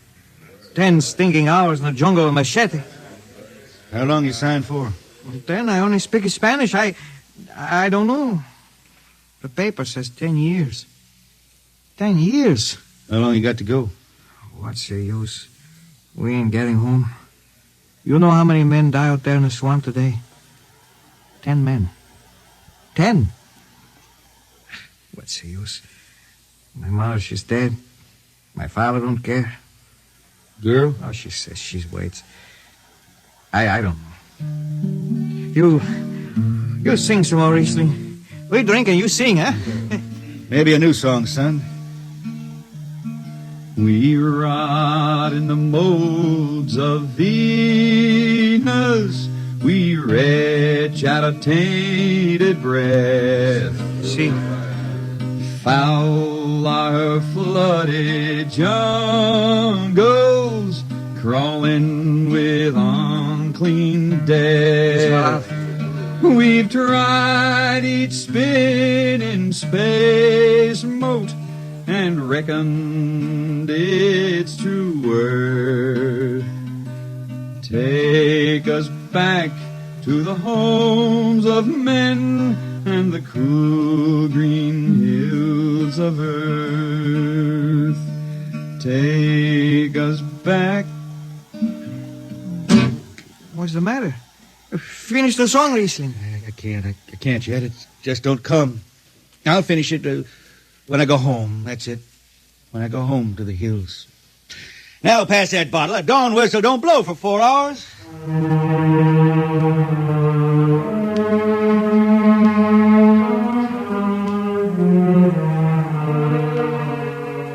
That's where the Green Hills started. And I was there when it was finished. It was 20 years after that. And there wasn't a man flying or on the beach that hadn't heard of Riesling and his songs. He was getting old now for a spaceman. He was a familiar figure through the system. Tall, gaunt, with that dirty bandage tied across his blind eyes. I was a chief jetman then on the old Falcon. We were cradled at Venus, Ellis Isle, scheduled for a direct jump to Great Lakes, Illinois, on Earth. I was checking in down age when Riesling felt his way up the gangway and came through the lock. Hey, Riesling! Who's that? Mike Hertzman. Hertzman! What are you doing on this old hog boat? Well, I figured I'd ride it back to Earth. Earth? You going home, Riesling? I thought you were never going to make that run. What changed your mind? Oh, I've been hankered to set foot in the Ozarks again. Yeah, how about those hills? Yeah, I've been singing about them so long now, Hertzman. I got to finish the song. I got to set foot in the dooryard and hear the wind through that oak tree. It's about the last thing I'll be doing. I got to get home before... Look, Riesling, there's a new company policy in effect now. No more deadhead rides and new code books in force. Oh, that don't bother me none. I'm riding it back to Earth. I'm going to finish my song, and it's got to be there. Yeah, but the skipper's one of them youngsters fresh out of Harriman Institute cadet training. He'll throw the book at you. At me? I've been around space as long as Haley's Comet, Brewster's Ridge. I'm going back to Earth. Oh, green hills of Earth. I'm going home. All secured, Hertzman? Yes, sir. What are you doing here? This is Riesling, Captain. Riesling, huh? I'm dragging it back to Earth, Captain. Not in this ship. Shake a leg and get out of here. Oh, no, Captain, you wouldn't begrudge an old man a trip home. I can't do it. Space Precautionary Code Clause 6. Now, come on, clear out. Oh, now, look, Skipper, you can slide me by under the distressed spaceman's codes in that code book. Distressed spaceman, my eye. You've been bumming around the system for 30 years. Oh, Skipper, you're making me do something I never done to no one before. I'm an old man. An old blind man. I want to go home. I never crawled in front of a force drop in my life, but you got to let me drag home. The law says a man's got a trip coming to him, and you can stretch for a poor old blind man. Now, can't you? You got to, Skipper. All right, you old space rat, but keep out of the way. I run an efficient ship, and I don't want any trouble. Oh, no, sir, no trouble. I'll just lay down to the power room. I'd kind of like to be near the jets when they blast off for Earth.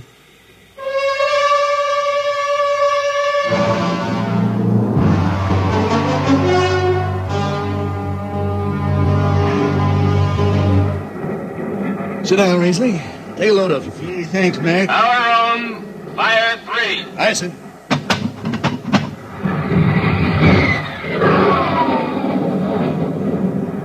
Have you seen these new automatic tampers, Riesling?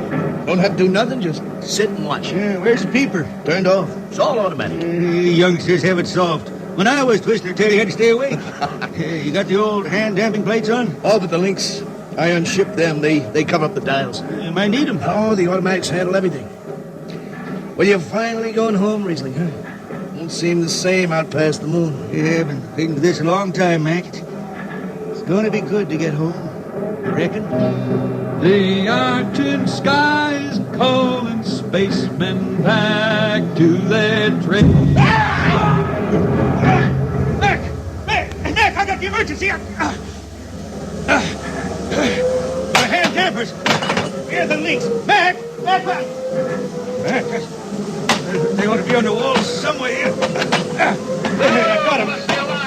Emergency squad coming in. Stay out. The place is hot. Radiation blast. Stay behind the baffle. I got the links shipped. I can hand damper now. What's going on in there? I'm spilling jet 3. Is this McDougal? McDougal's dead. This is Riesling on watch. Riesling, get out of there. You'll kill yourself. Don't worry, Skipper. I know this power room like the inside of my shirt. Somebody's got the damper. Riesling, I'm sending in a crew. No use. The whole room will be hot for an hour, and the other jets won't hold. Oh, Skipper, throw on recording tape. What? Throw on recording tape. I got a song to finish, and I got to make it right now. Yeah, I can hear it. Riesling, the radiation will burn you down. She's clear now, Skipper. She'll burn out clean. Riesling, are you all right? I reckon. Pretty sharp sunburn. You pick me out of here with tongs and bury me in a lead shield coffin. Radiation's getting bright. I can almost see it. Bright, rosy like the sun. Like the sun over the hills down home. We pray for one last landing on the globe that gave us birth. Let us rest our eyes on the fleecy skies of the cool green hills of Earth. That's the way he died. Riesling, the blind singer of the space race, singing of the home he never reached, the cool green hills of Earth.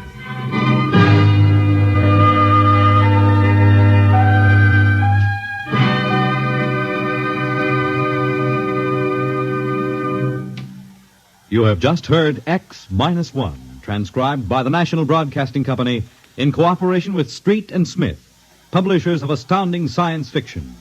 Tonight's story, The Green Hills of Earth, written by Robert Heinlein and adapted for radio by Ernest Kenoy. Featured in the cast were Ken Williams as Riesling, Nelson Olmsted as Hertzman, Matt Crowley as Hicks, Wendell Holmes as Casey, Bill Griffiths as Rodriguez, Bill Lipton as the skipper, and William Zuckert as McDougal.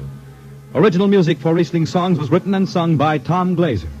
Your announcer, Fred Collins. X-1 was directed by Fred Way and is an NBC Radio Network production.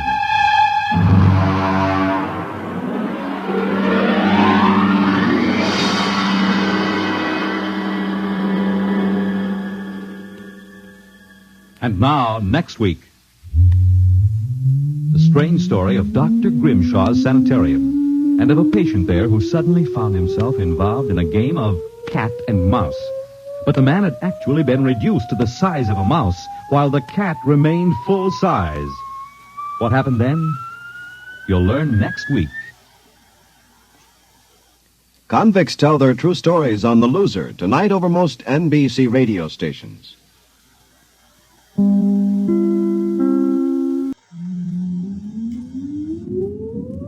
Countdown for blast off.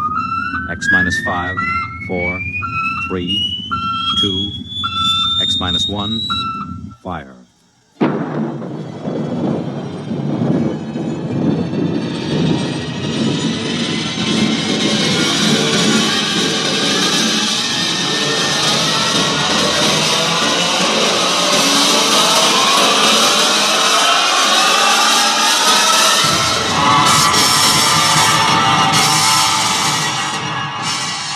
From the far horizons of the unknown come transcribed tales of new dimensions in time and space. These are stories of the future, adventures in which you'll live in 1,000,000, could be years on 1,000 maybe worlds. The National Broadcasting Company, in cooperation with Galaxy Science Fiction Magazine, presents X-1.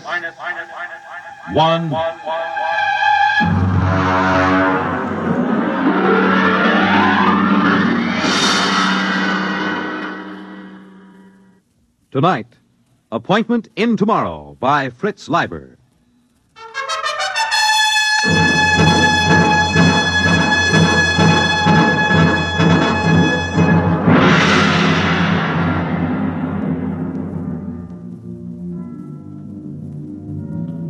The first angry rays of the sun, which surprisingly enough still rose in the east at 24-hour intervals, pierced the lacy tops of Atlantic combers and touched thousands of sleeping Americans with unconscious fear because of the unpleasant similarity to the ray from World War III's thermonuclear weapons.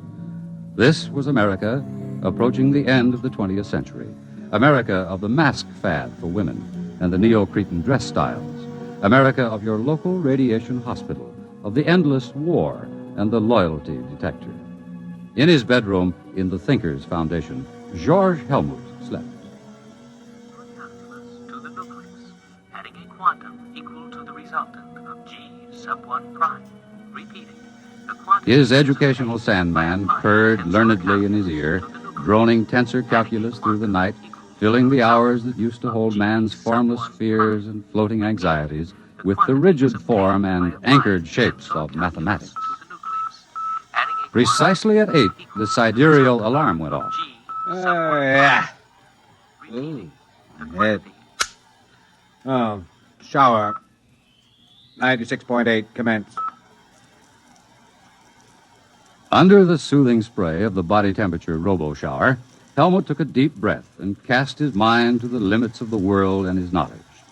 It was a somewhat shadowy vision, but he noted with impartial approval, definitely less shadowy than yesterday morning. Off. Dry blast, commence. Employing a rapid mental scanning technique, he cleared his memory chains of false associations, including those acquired while asleep.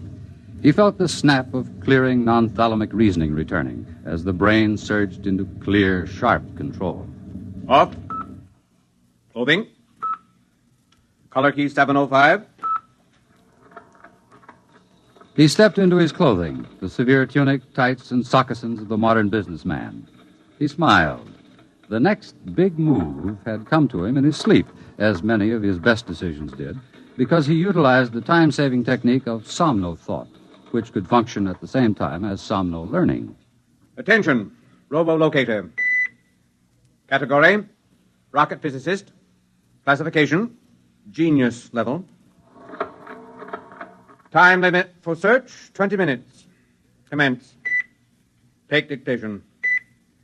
Dear fellow scientist, a project is contemplated that will have a crucial bearing on man's future in deep space. Ample non-military government funds are available. There was a time when professional men scoffed at the Thinkers Foundation. Then there was a time when the thinkers perforce neglected the professional men. Now both times are past. I would like to consult you this afternoon, 3 o'clock sharp, Thinkers Foundation, signed George Helmut. End of dictation. The president is waiting to see Maisie, sir. He has the general staff with him. March and peace to him. Tell him I'll be down in a few minutes.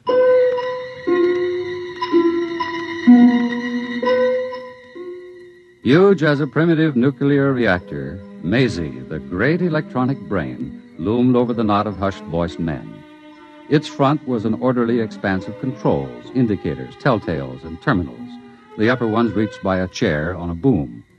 This was the machine with 1,000,000 times as many synapses as the human brain, the machine that remembered by cutting delicate little notches on the rims of molecules. This was the machine that timid cyberneticists and stuffy professional scientists had said could not be built.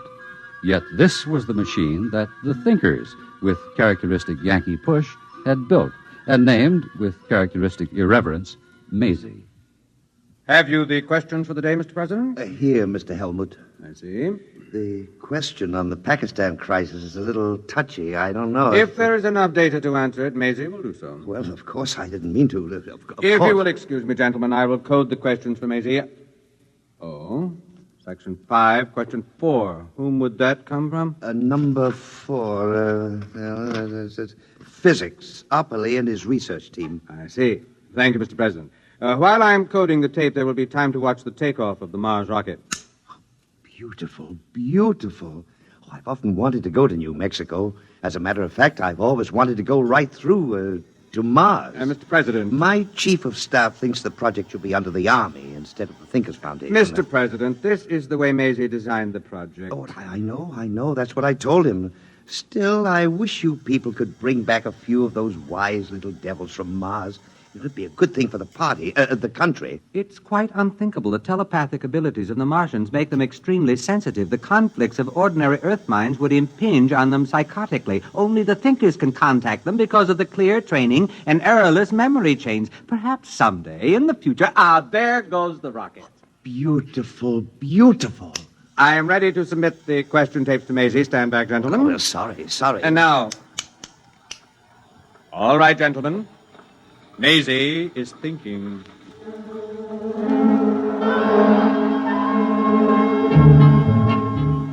The question tape, like a New Year's streamer tossed out of a high window into the night, sped on its dark way along spinning rollers. Curling with an intricate aimlessness, it tantalized the silver fingers of 1,000 relays, saucily evaded the glances of 10,000 electric eyes, impishly darted down a narrow black alleyway of memory banks, and, reaching the center of the cube, suddenly emerged into a small room where a sweating fat man in shorts sat drinking beer. Here it comes. Get off my lap, honey. I've got work to do. Can it wait? I said get.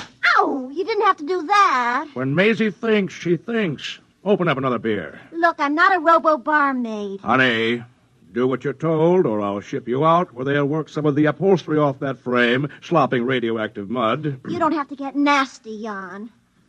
Here's your beer. That's better. It makes you fat. I like to be fat. It makes our relationship more poignant. Pass me the questions and get over to your keyboard. You're a greasy pig. But such an attractive pig. Start taping. Why, that dirty... What's the matter? One of the questions. Does Maisie stand for male Zell? For what?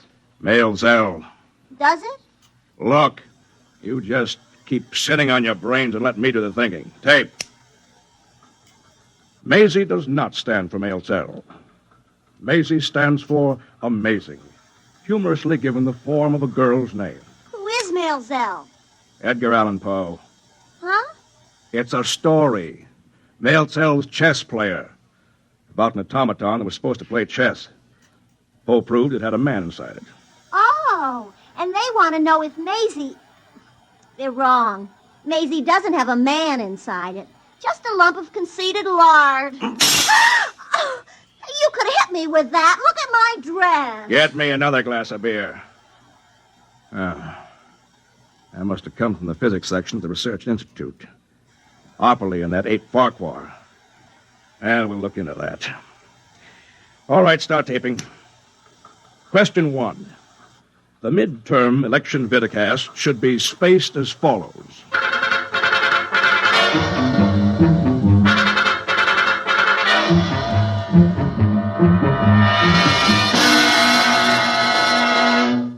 Morton Opperly's living room was quite behind the times. Instead of reading tapes, there were books. And instead of a 4x6 TV screen, there was a Picasso, still faintly radioactive from being smuggled out of the Manhattan crater. 2 physicists faced each other across the table, old Mr. Opperly and young Mr. Farquhar. About that male Zell question, Willard. Why do you keep teasing the zoo animals? Because the thinkers are charlatans who must be exposed. We know their Maisie is no more than a tea leaf reading fake. We've traced their Mars rockets, and we know they go into orbit 500 miles above Earth and stay there until it's time to come down with the latest miraculous Martian mental science. But we've already exposed the thinkers very thoroughly. You know the good it did.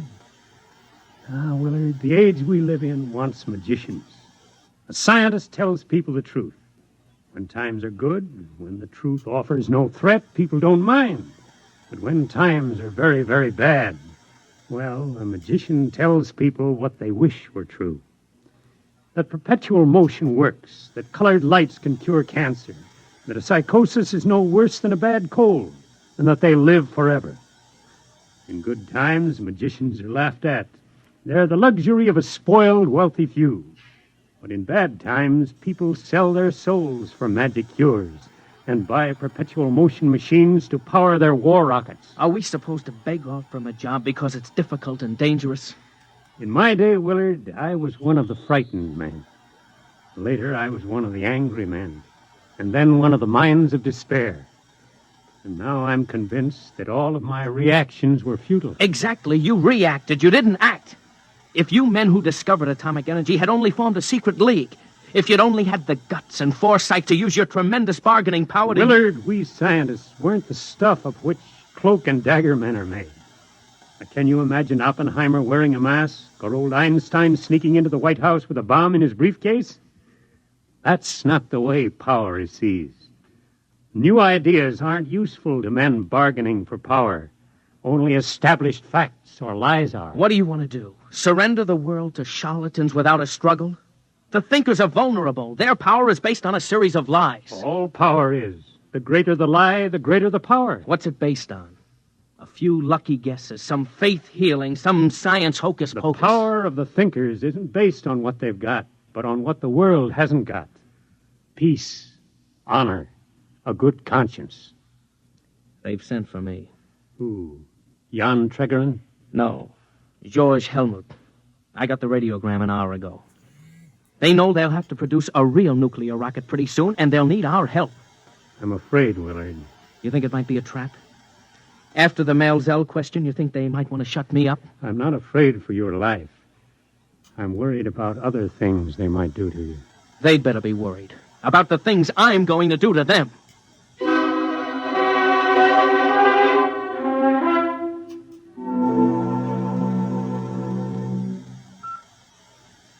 Martian peace to you, Willard Farquhar. You have entered the Thinkers Foundation. Please remain on the slideway. I want to see George Helmut. May we take your hat and coat? What the... Do not be alarmed. Invisible radiations are slaughtering all the germs in your body, while more delicate emanations are producing a benign rearrangement of your emotions. Claptrap. I can recognize a 14-cycle sonic note when I hear one. Where's Helmut? This way, please. Helmut, cut out all this Swami stuff. Where are you? I'm afraid Mr. Helmut won't be able to meet you, Mr. Farquhar. I'm Jan Tregerin. Perhaps you can have your conversation with me.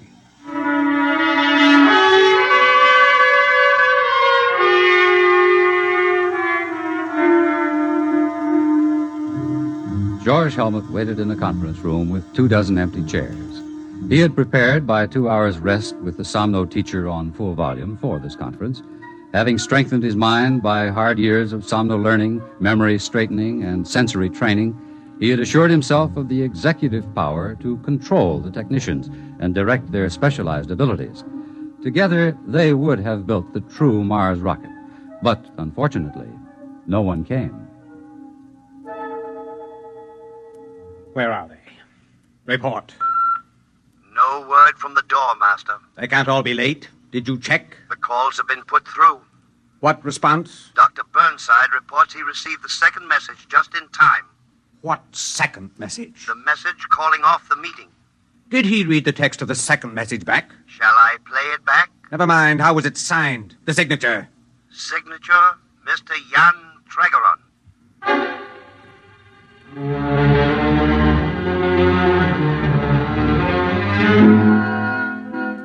George Helmut dejectedly examined his organizational charts, and then tapping his stylo on the pad, he extended his mental aura, cleared his memory chains of error, accelerated his cerebral processes by the Haber-Gerson process he had practiced for so many years. Slowly, he could feel the tight, heart-squeezing disappointment ebb. He was in control again. Tregerin, he was the one to blame. Tregerin, who was so used to working by deception that he must be shown the light. Well, Willard, how was your adventure among the magicians? Well, they didn't hurt me. You're sure?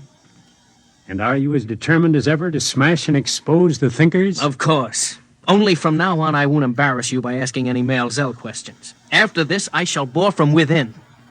Now, where have I heard that phrase before? Do I understand that you are becoming a thinker, Willard? Certainly. That's the only way to smash them. Out-trick all their trickeries. Organize a fifth column. Then strike. The end justifying the means, of course. Of course. I wonder if becoming a thinker doesn't simply mean that you've decided to use lies and tricks as your chief method. Well, you're working with Helmut? Not Helmut. Tregerin. I'm afraid that Helmut's career as a thinker is going to have quite a setback. Oh, well. Goodbye, Willard.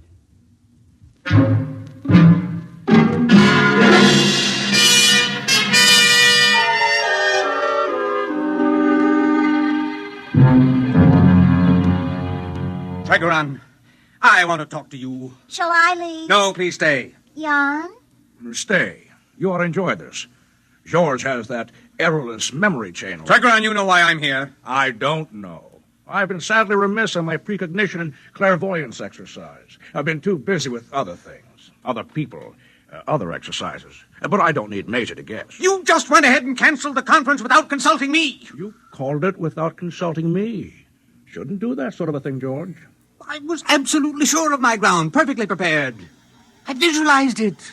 The rocket boosting up on chemical power, then setting sail. Sail?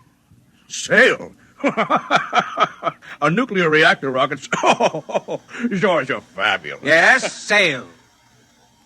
thin streams of nuclear reflecting material and the rocket-feeding meson streams behind it. I conceived it all, complete, except for technical details.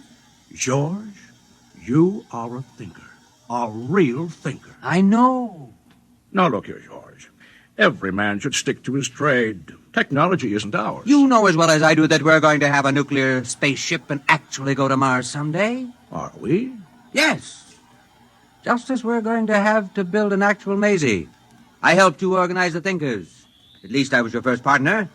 Our basic idea was that the time had come to apply science to the life of man on a large scale. The only thing holding the world back from this was the ignorance and superstition of the average man and the stubbornness and lack of enterprise of the academic scientists. Their worship of facts, even when the facts were clearly dangerous. Splendid. Splendid. Caddy, get me another beer. I'm filing my nails. All right, all right. Everybody wanted the new world. The trips to Mars, the knowledge of the human brain. All they lacked was the nerve to take the first big step. And that was what we supplied. Here's your beer. There was no time for slow and careful plotting. We couldn't afford to check and double-check. We couldn't wait for the grudging approval of the professionals. We had to use fake stunts, tricks, anything to get over the big point. Once that was done, mankind was headed down the new road.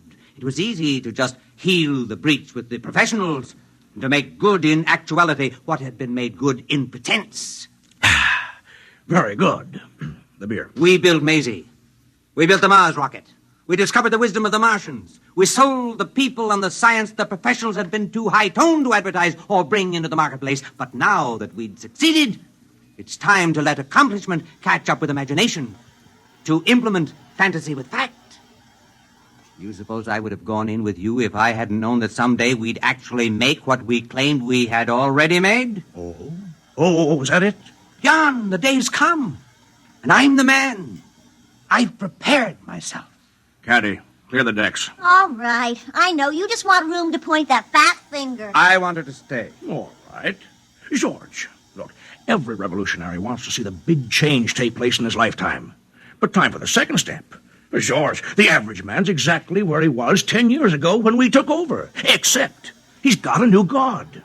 More than ever, he thinks of Mars as a Hollywood paradise with wise men and yummy princesses, like Caddy here. You think I'm yummy, really? Shut up.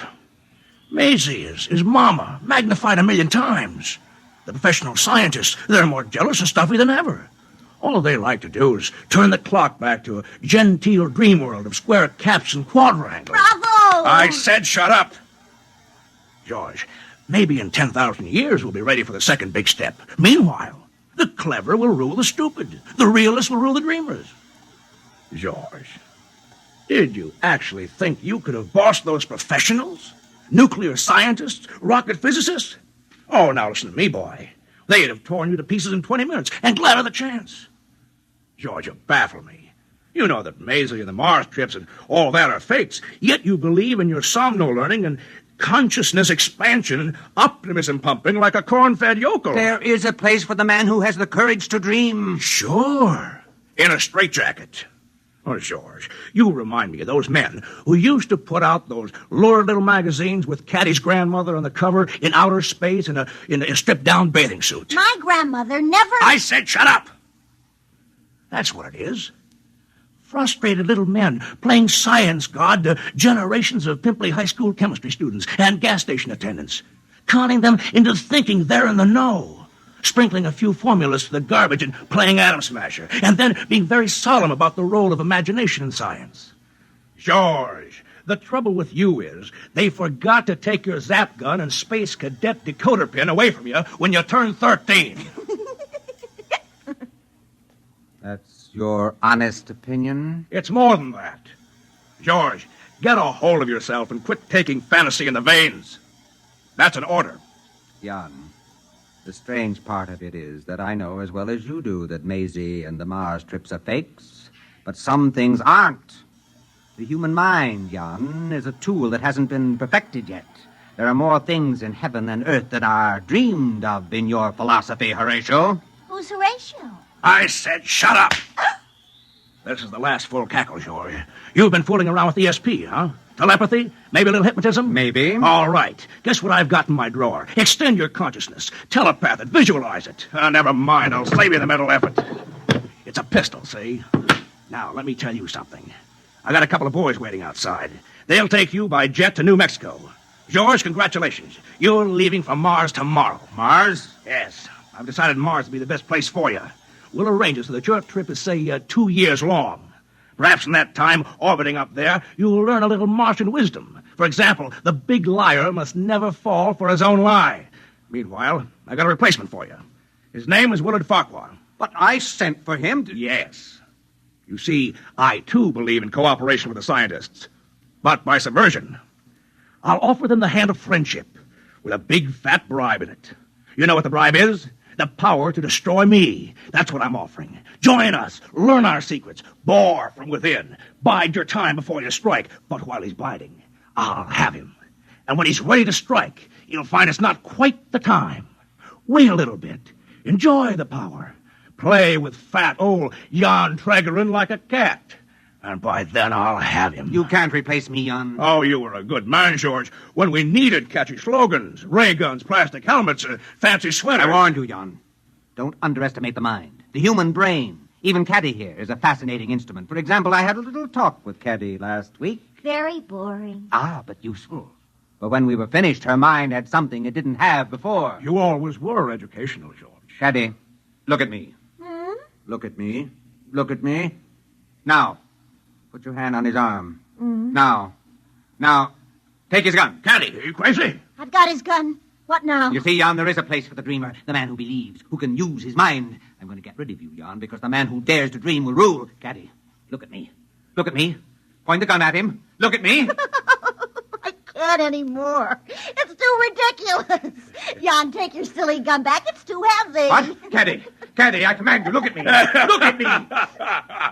The power of the mind. Hey, boys, come in and get him. I don't understand.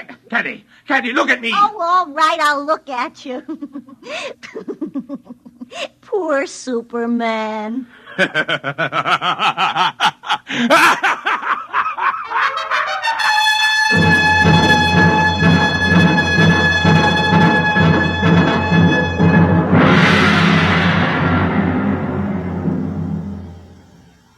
You have just heard X-1, presented by the National Broadcasting Company in cooperation with Galaxy Science Fiction Magazine, which this month features You Go by E.C. Tubb, which proves that for pure, chilling horror, nothing can beat cold, hard facts.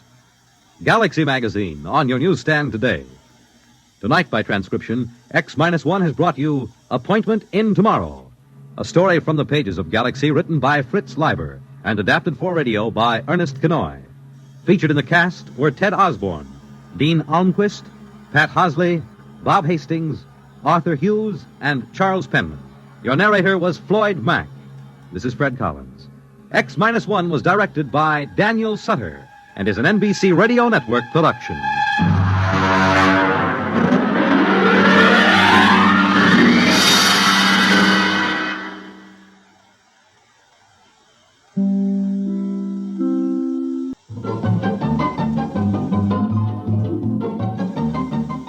This is Nightline, your open door to people and places. This is Walter O'Keefe.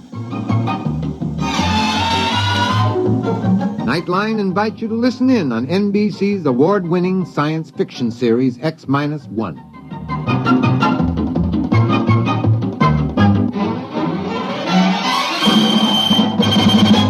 Now escape to a world of the future. Countdown for blast off. X-5, 4, 3, 2, X-1, fire.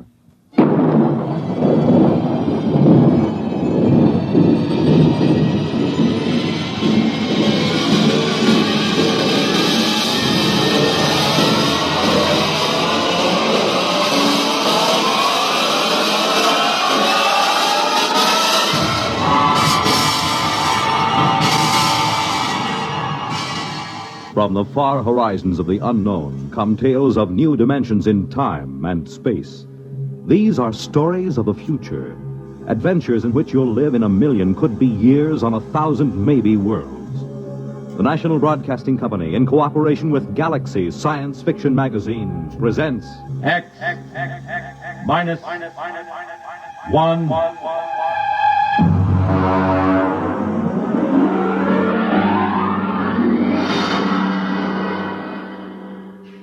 Tonight, The Merchant of Venus by A.H. Phelps, Jr. But first, hear this. When they play it hot and you dig the beat, oh, life is swinging, life's complete. You make it Pabst, 'cause Pabst makes it perfect.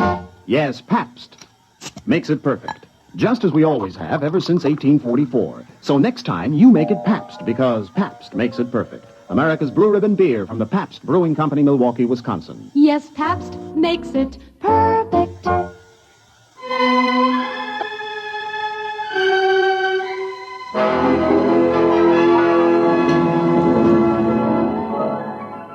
Now on X-1, The Merchant of Venus. If you've ever tried to make a 6-inch marionette play the piano using spider webs 100 feet long for the strings, you'll have some idea of the job of administering personnel problems of the Venus colony from an office on East 41st Street in New York. But that's the way it's done. All recruitment and contract work for outspace employment is handled by the UN Off-World Commission. My particular mess is the Venus Project. Mostly the trouble comes to my phone extension. Work 'em here. Work 'em. How long do you think we're going to stand for this? Oh, General Carlson, how are you? At the rate you're going, there won't be a man left on Venus or a dollar left in the budget. What kind of a personnel director are you? Well, if you... Don't you know this project is vital to every person on Earth? General Carlson, just what is wrong? 30 more resignations came in from the colony on the last mail flight. 33 spineless quitters getting fat at the taxpayers. Excuse me, General. Listen to me, Workham. I'm getting awfully tired of the kind of recruiting you're doing. Miss Kane, get me Dave Newson on the other line. No, don't cut the General off. He's enjoying himself. He won't miss me. It's this egghead inefficiency that's at the bottom of the whole thing. Well, I'm not too sure about that, General. Believe me, with one platoon of Rangers, I could get a colony on its thing up there. Hello, Ron. Dave, General Carlson's on the other phone yelling at my desk blotter. He says 30 more resignations came in. That right? Actually, 23, 7 for sick leave. What's the breakdown? Mostly farmers or technicians? Well, there were only 9 technicians left. This batch cleans them out. The rest are farmers. What's left? A couple of farmers, trappers, and the scientists. They seem to stick it out all right. Different contracts. They only have a 2-year hitch and then come back to Earth if they want to. Listen, meet me down at the coffee shop. No, Carlson goes down there sometimes. The saloon over on 43rd, about 10 minutes.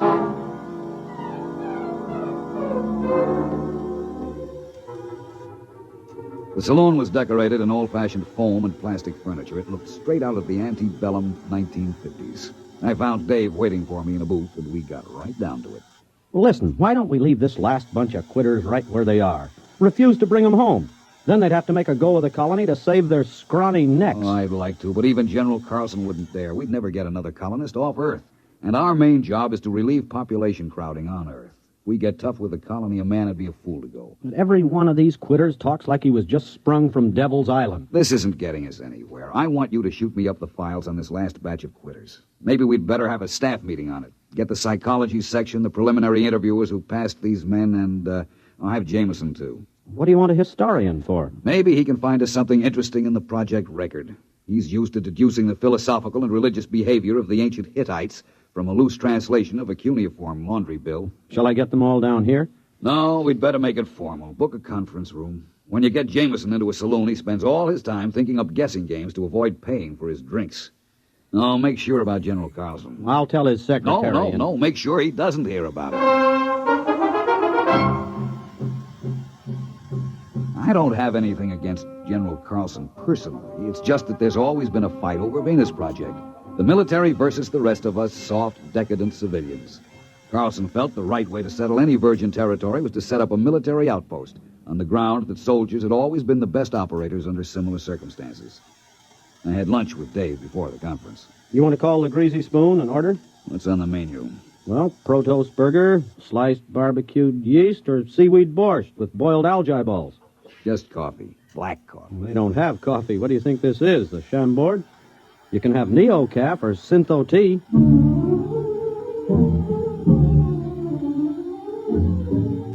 And that just about sums up the problem the Earth faces. Scientific agriculture and hydroponics had gone just about as far as they could.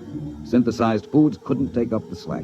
If the people of Earth kept on emulating the extinct rabbits, as they showed every intention of doing, we had about 30 years before we'd all be standing on each other's shoulders, chewing our fingernails for nourishment. Or rigid birth control would go into effect, with the whole attendant problem of racial tension, nationalistic wars, and bootleg conceptions. The group gathered in the conference room looked sour enough to have been dining on seaweed borscht for a week. All right. I suppose I sum up what we all know already. It'll give us time to stall before we face problems to which we have no answers. That's a cheerful beginning. All right. Now, for 6 years, we've been trying to establish a self-sustaining colony on Venus. Why? Take the monorail out to Bucks County or up to Vermont at rush hour. There just isn't any more room on Earth. They've just opened the Dome Colony in Antarctica, the housing areas in the Amazon Valley, and they're already piled up with a 10-year waiting list. All right, we send out colonists. What happens? They quit. Thank you, Mr. Jameson. The resignations come in.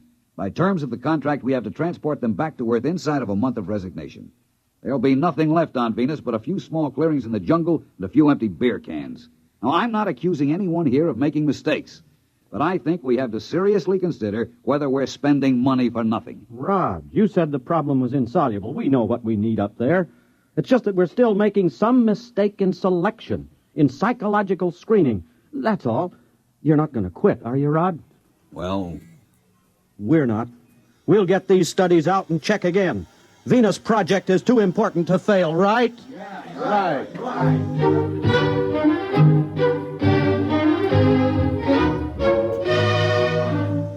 It's a cheap trick, but it always works.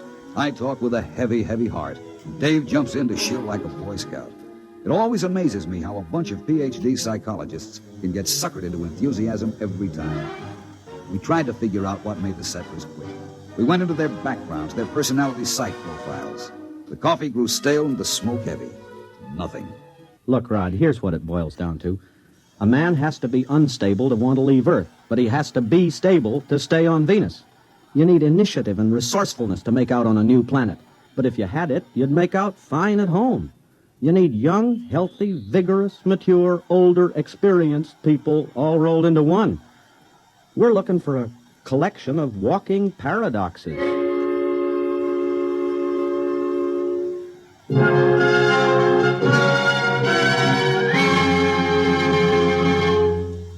You're listening to The Merchant of Venus, tonight's attraction on X-1. For the big things in your life, be ready with United States savings bonds. That's the new savings bond with the higher interest rate. The improved Series E savings bonds that now mature faster to pay you back extra dollars faster. Yes, when you think of saving, think of savings bonds. They offer you the safe, easy way to save regularly. Safe because each bond is backed by the United States government itself. And it's easy because you can buy bonds either where you bank or through the payroll savings plan where you work. And remember, you get back $4 at maturity for every $3 invested. So you earn extra dollars. But the big news is that the maturity period is shortened to only 8 years and 11 months. So join the bond wagon. Start a family savings program. Invest in improved Series E bonds first thing tomorrow. And hold the bonds you already own.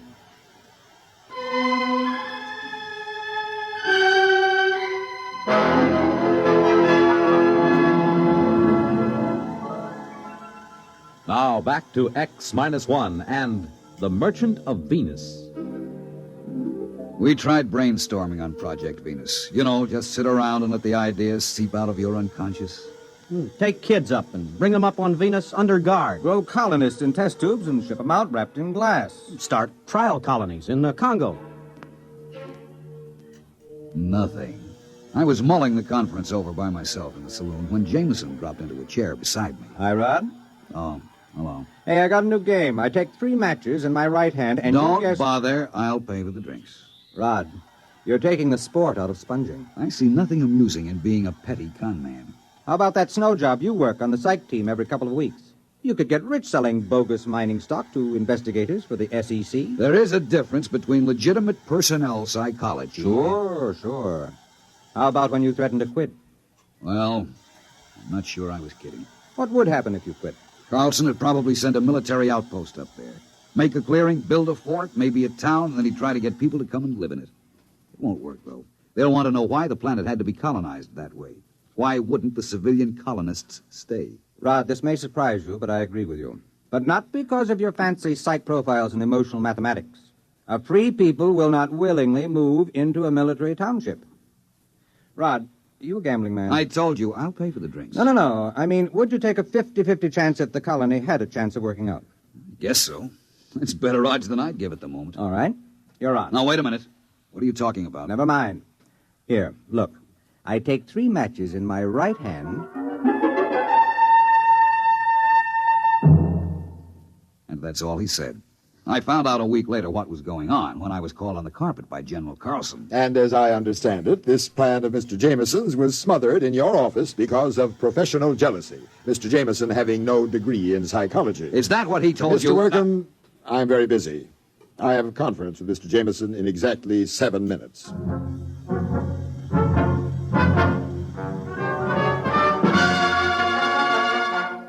I caught him later that afternoon. Now, take it easy, Rod. That's the only way I could get Old Blood and Sarsaparilla to snap at my bait.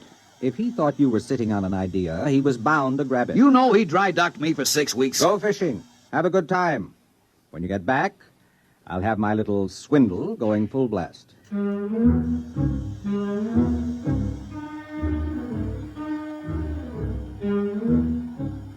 That is exactly what I did. I went fishing.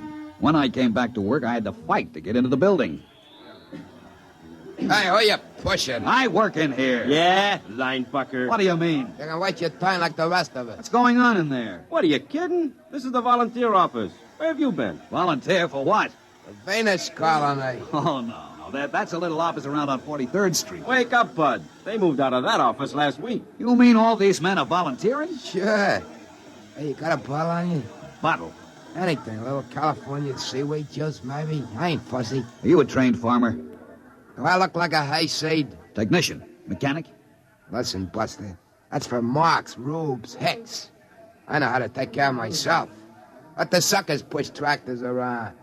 Are you sure you ain't got a shot? No. Man, I can hardly wait till I get there. The nearest saloon? Venus, man, Venus. What are you going to do when you get there? I'm gonna snake me all up, climb, then let the creds roll in. Gonna get me a year's supply of the best pre-war scotch, and I'm gonna use it up in a week. They don't pay that kind of wages at the colony. Wages? That's for square johns. I'm going out for the hot stuff.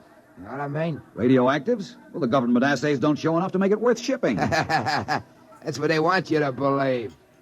I heard they got loads of big U's so rich, you gotta wear a lead union suit to get near them. Don't you realize there's nothing but jungle up there? And insects and spores and fungus? All right. I know the story. That's to keep out suckers. Take it from me, bud. Just look around. The smart money knows the truth. I'm getting in on the ground floor.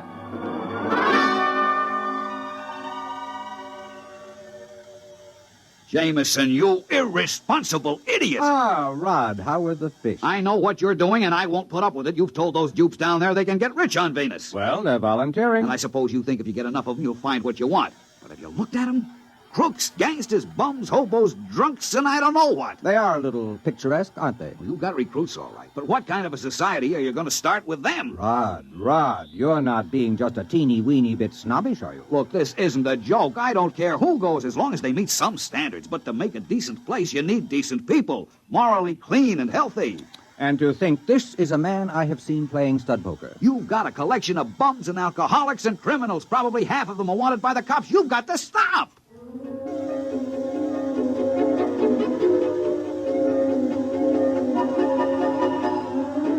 There wasn't a thing I could do. I issued a statement to the press, and I got editorials attacking me for trying to keep the riches of Venus from the common man. Days passed, weeks.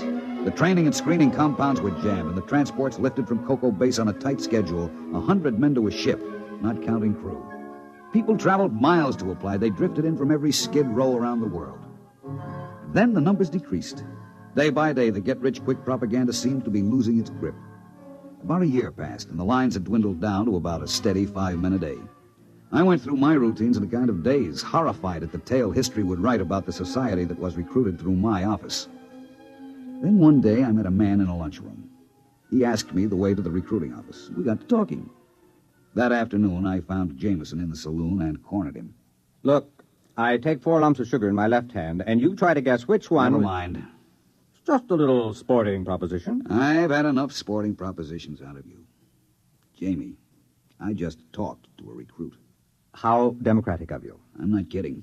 He was an engineer who tossed up a good job to go out to the colony. How nice. I did a little more checking. They changed. There are farmers with their families, school teachers, lawyers, doctors, and then 2 ex-colonists applied yesterday to go back. Guess which hand holds Listen, there is on the bar a pre-war bottle of scotch at $25 an ounce. I will buy you the whole bottle for an explanation. Oh, well, wait till I put the sugar back in the bowl. Jamie, how did you do it? Were we so far wrong with our charts and psychomath? Actually, you told me how to do it. Remember you said if there was a recently pioneered society around for you to test, you could set up your standards?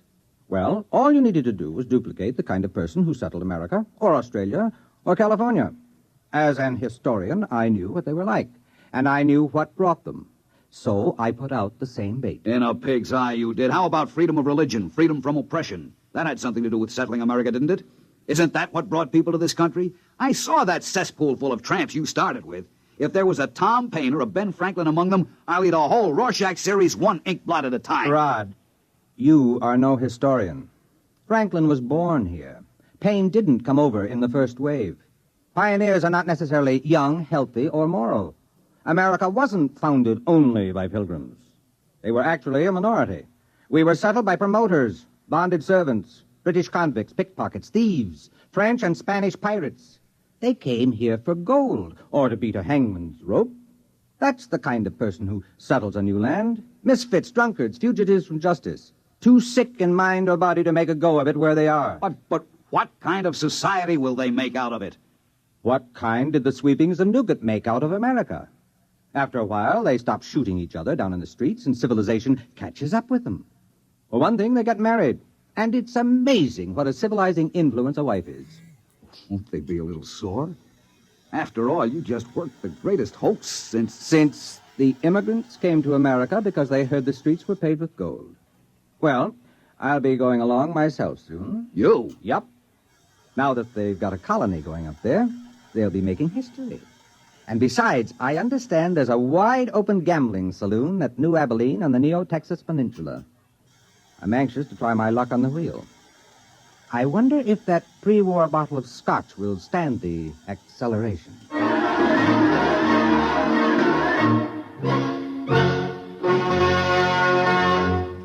Fred Collins again, and I'll be back with a word about X-1 in a moment.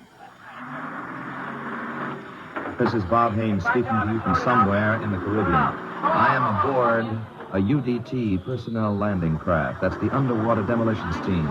We are right now on our way out to rendezvous with United States submarine Sea Lion. Monitor took you there. Some men go over Niagara Falls in a barrel. Some people sit on top of flagpoles. But we have a man by the name of Raja Phillips from India who is buried alive right in the center of a furniture store here in Owensboro, Kentucky. And Monitor took you there. Big events, little events, offbeat events, comedy, music, news, and sports. They're all part of the top variety of entertainment Monitor brings you all weekend long. This is Frank Blair inviting you to join us on Monitor every weekend and Friday nights, too, on most of these NBC stations. You have just heard X-1, presented by the National Broadcasting Company in cooperation with Galaxy Science Fiction Magazine. Your announcer, Fred Collins. X-1 was an NBC Radio Network production.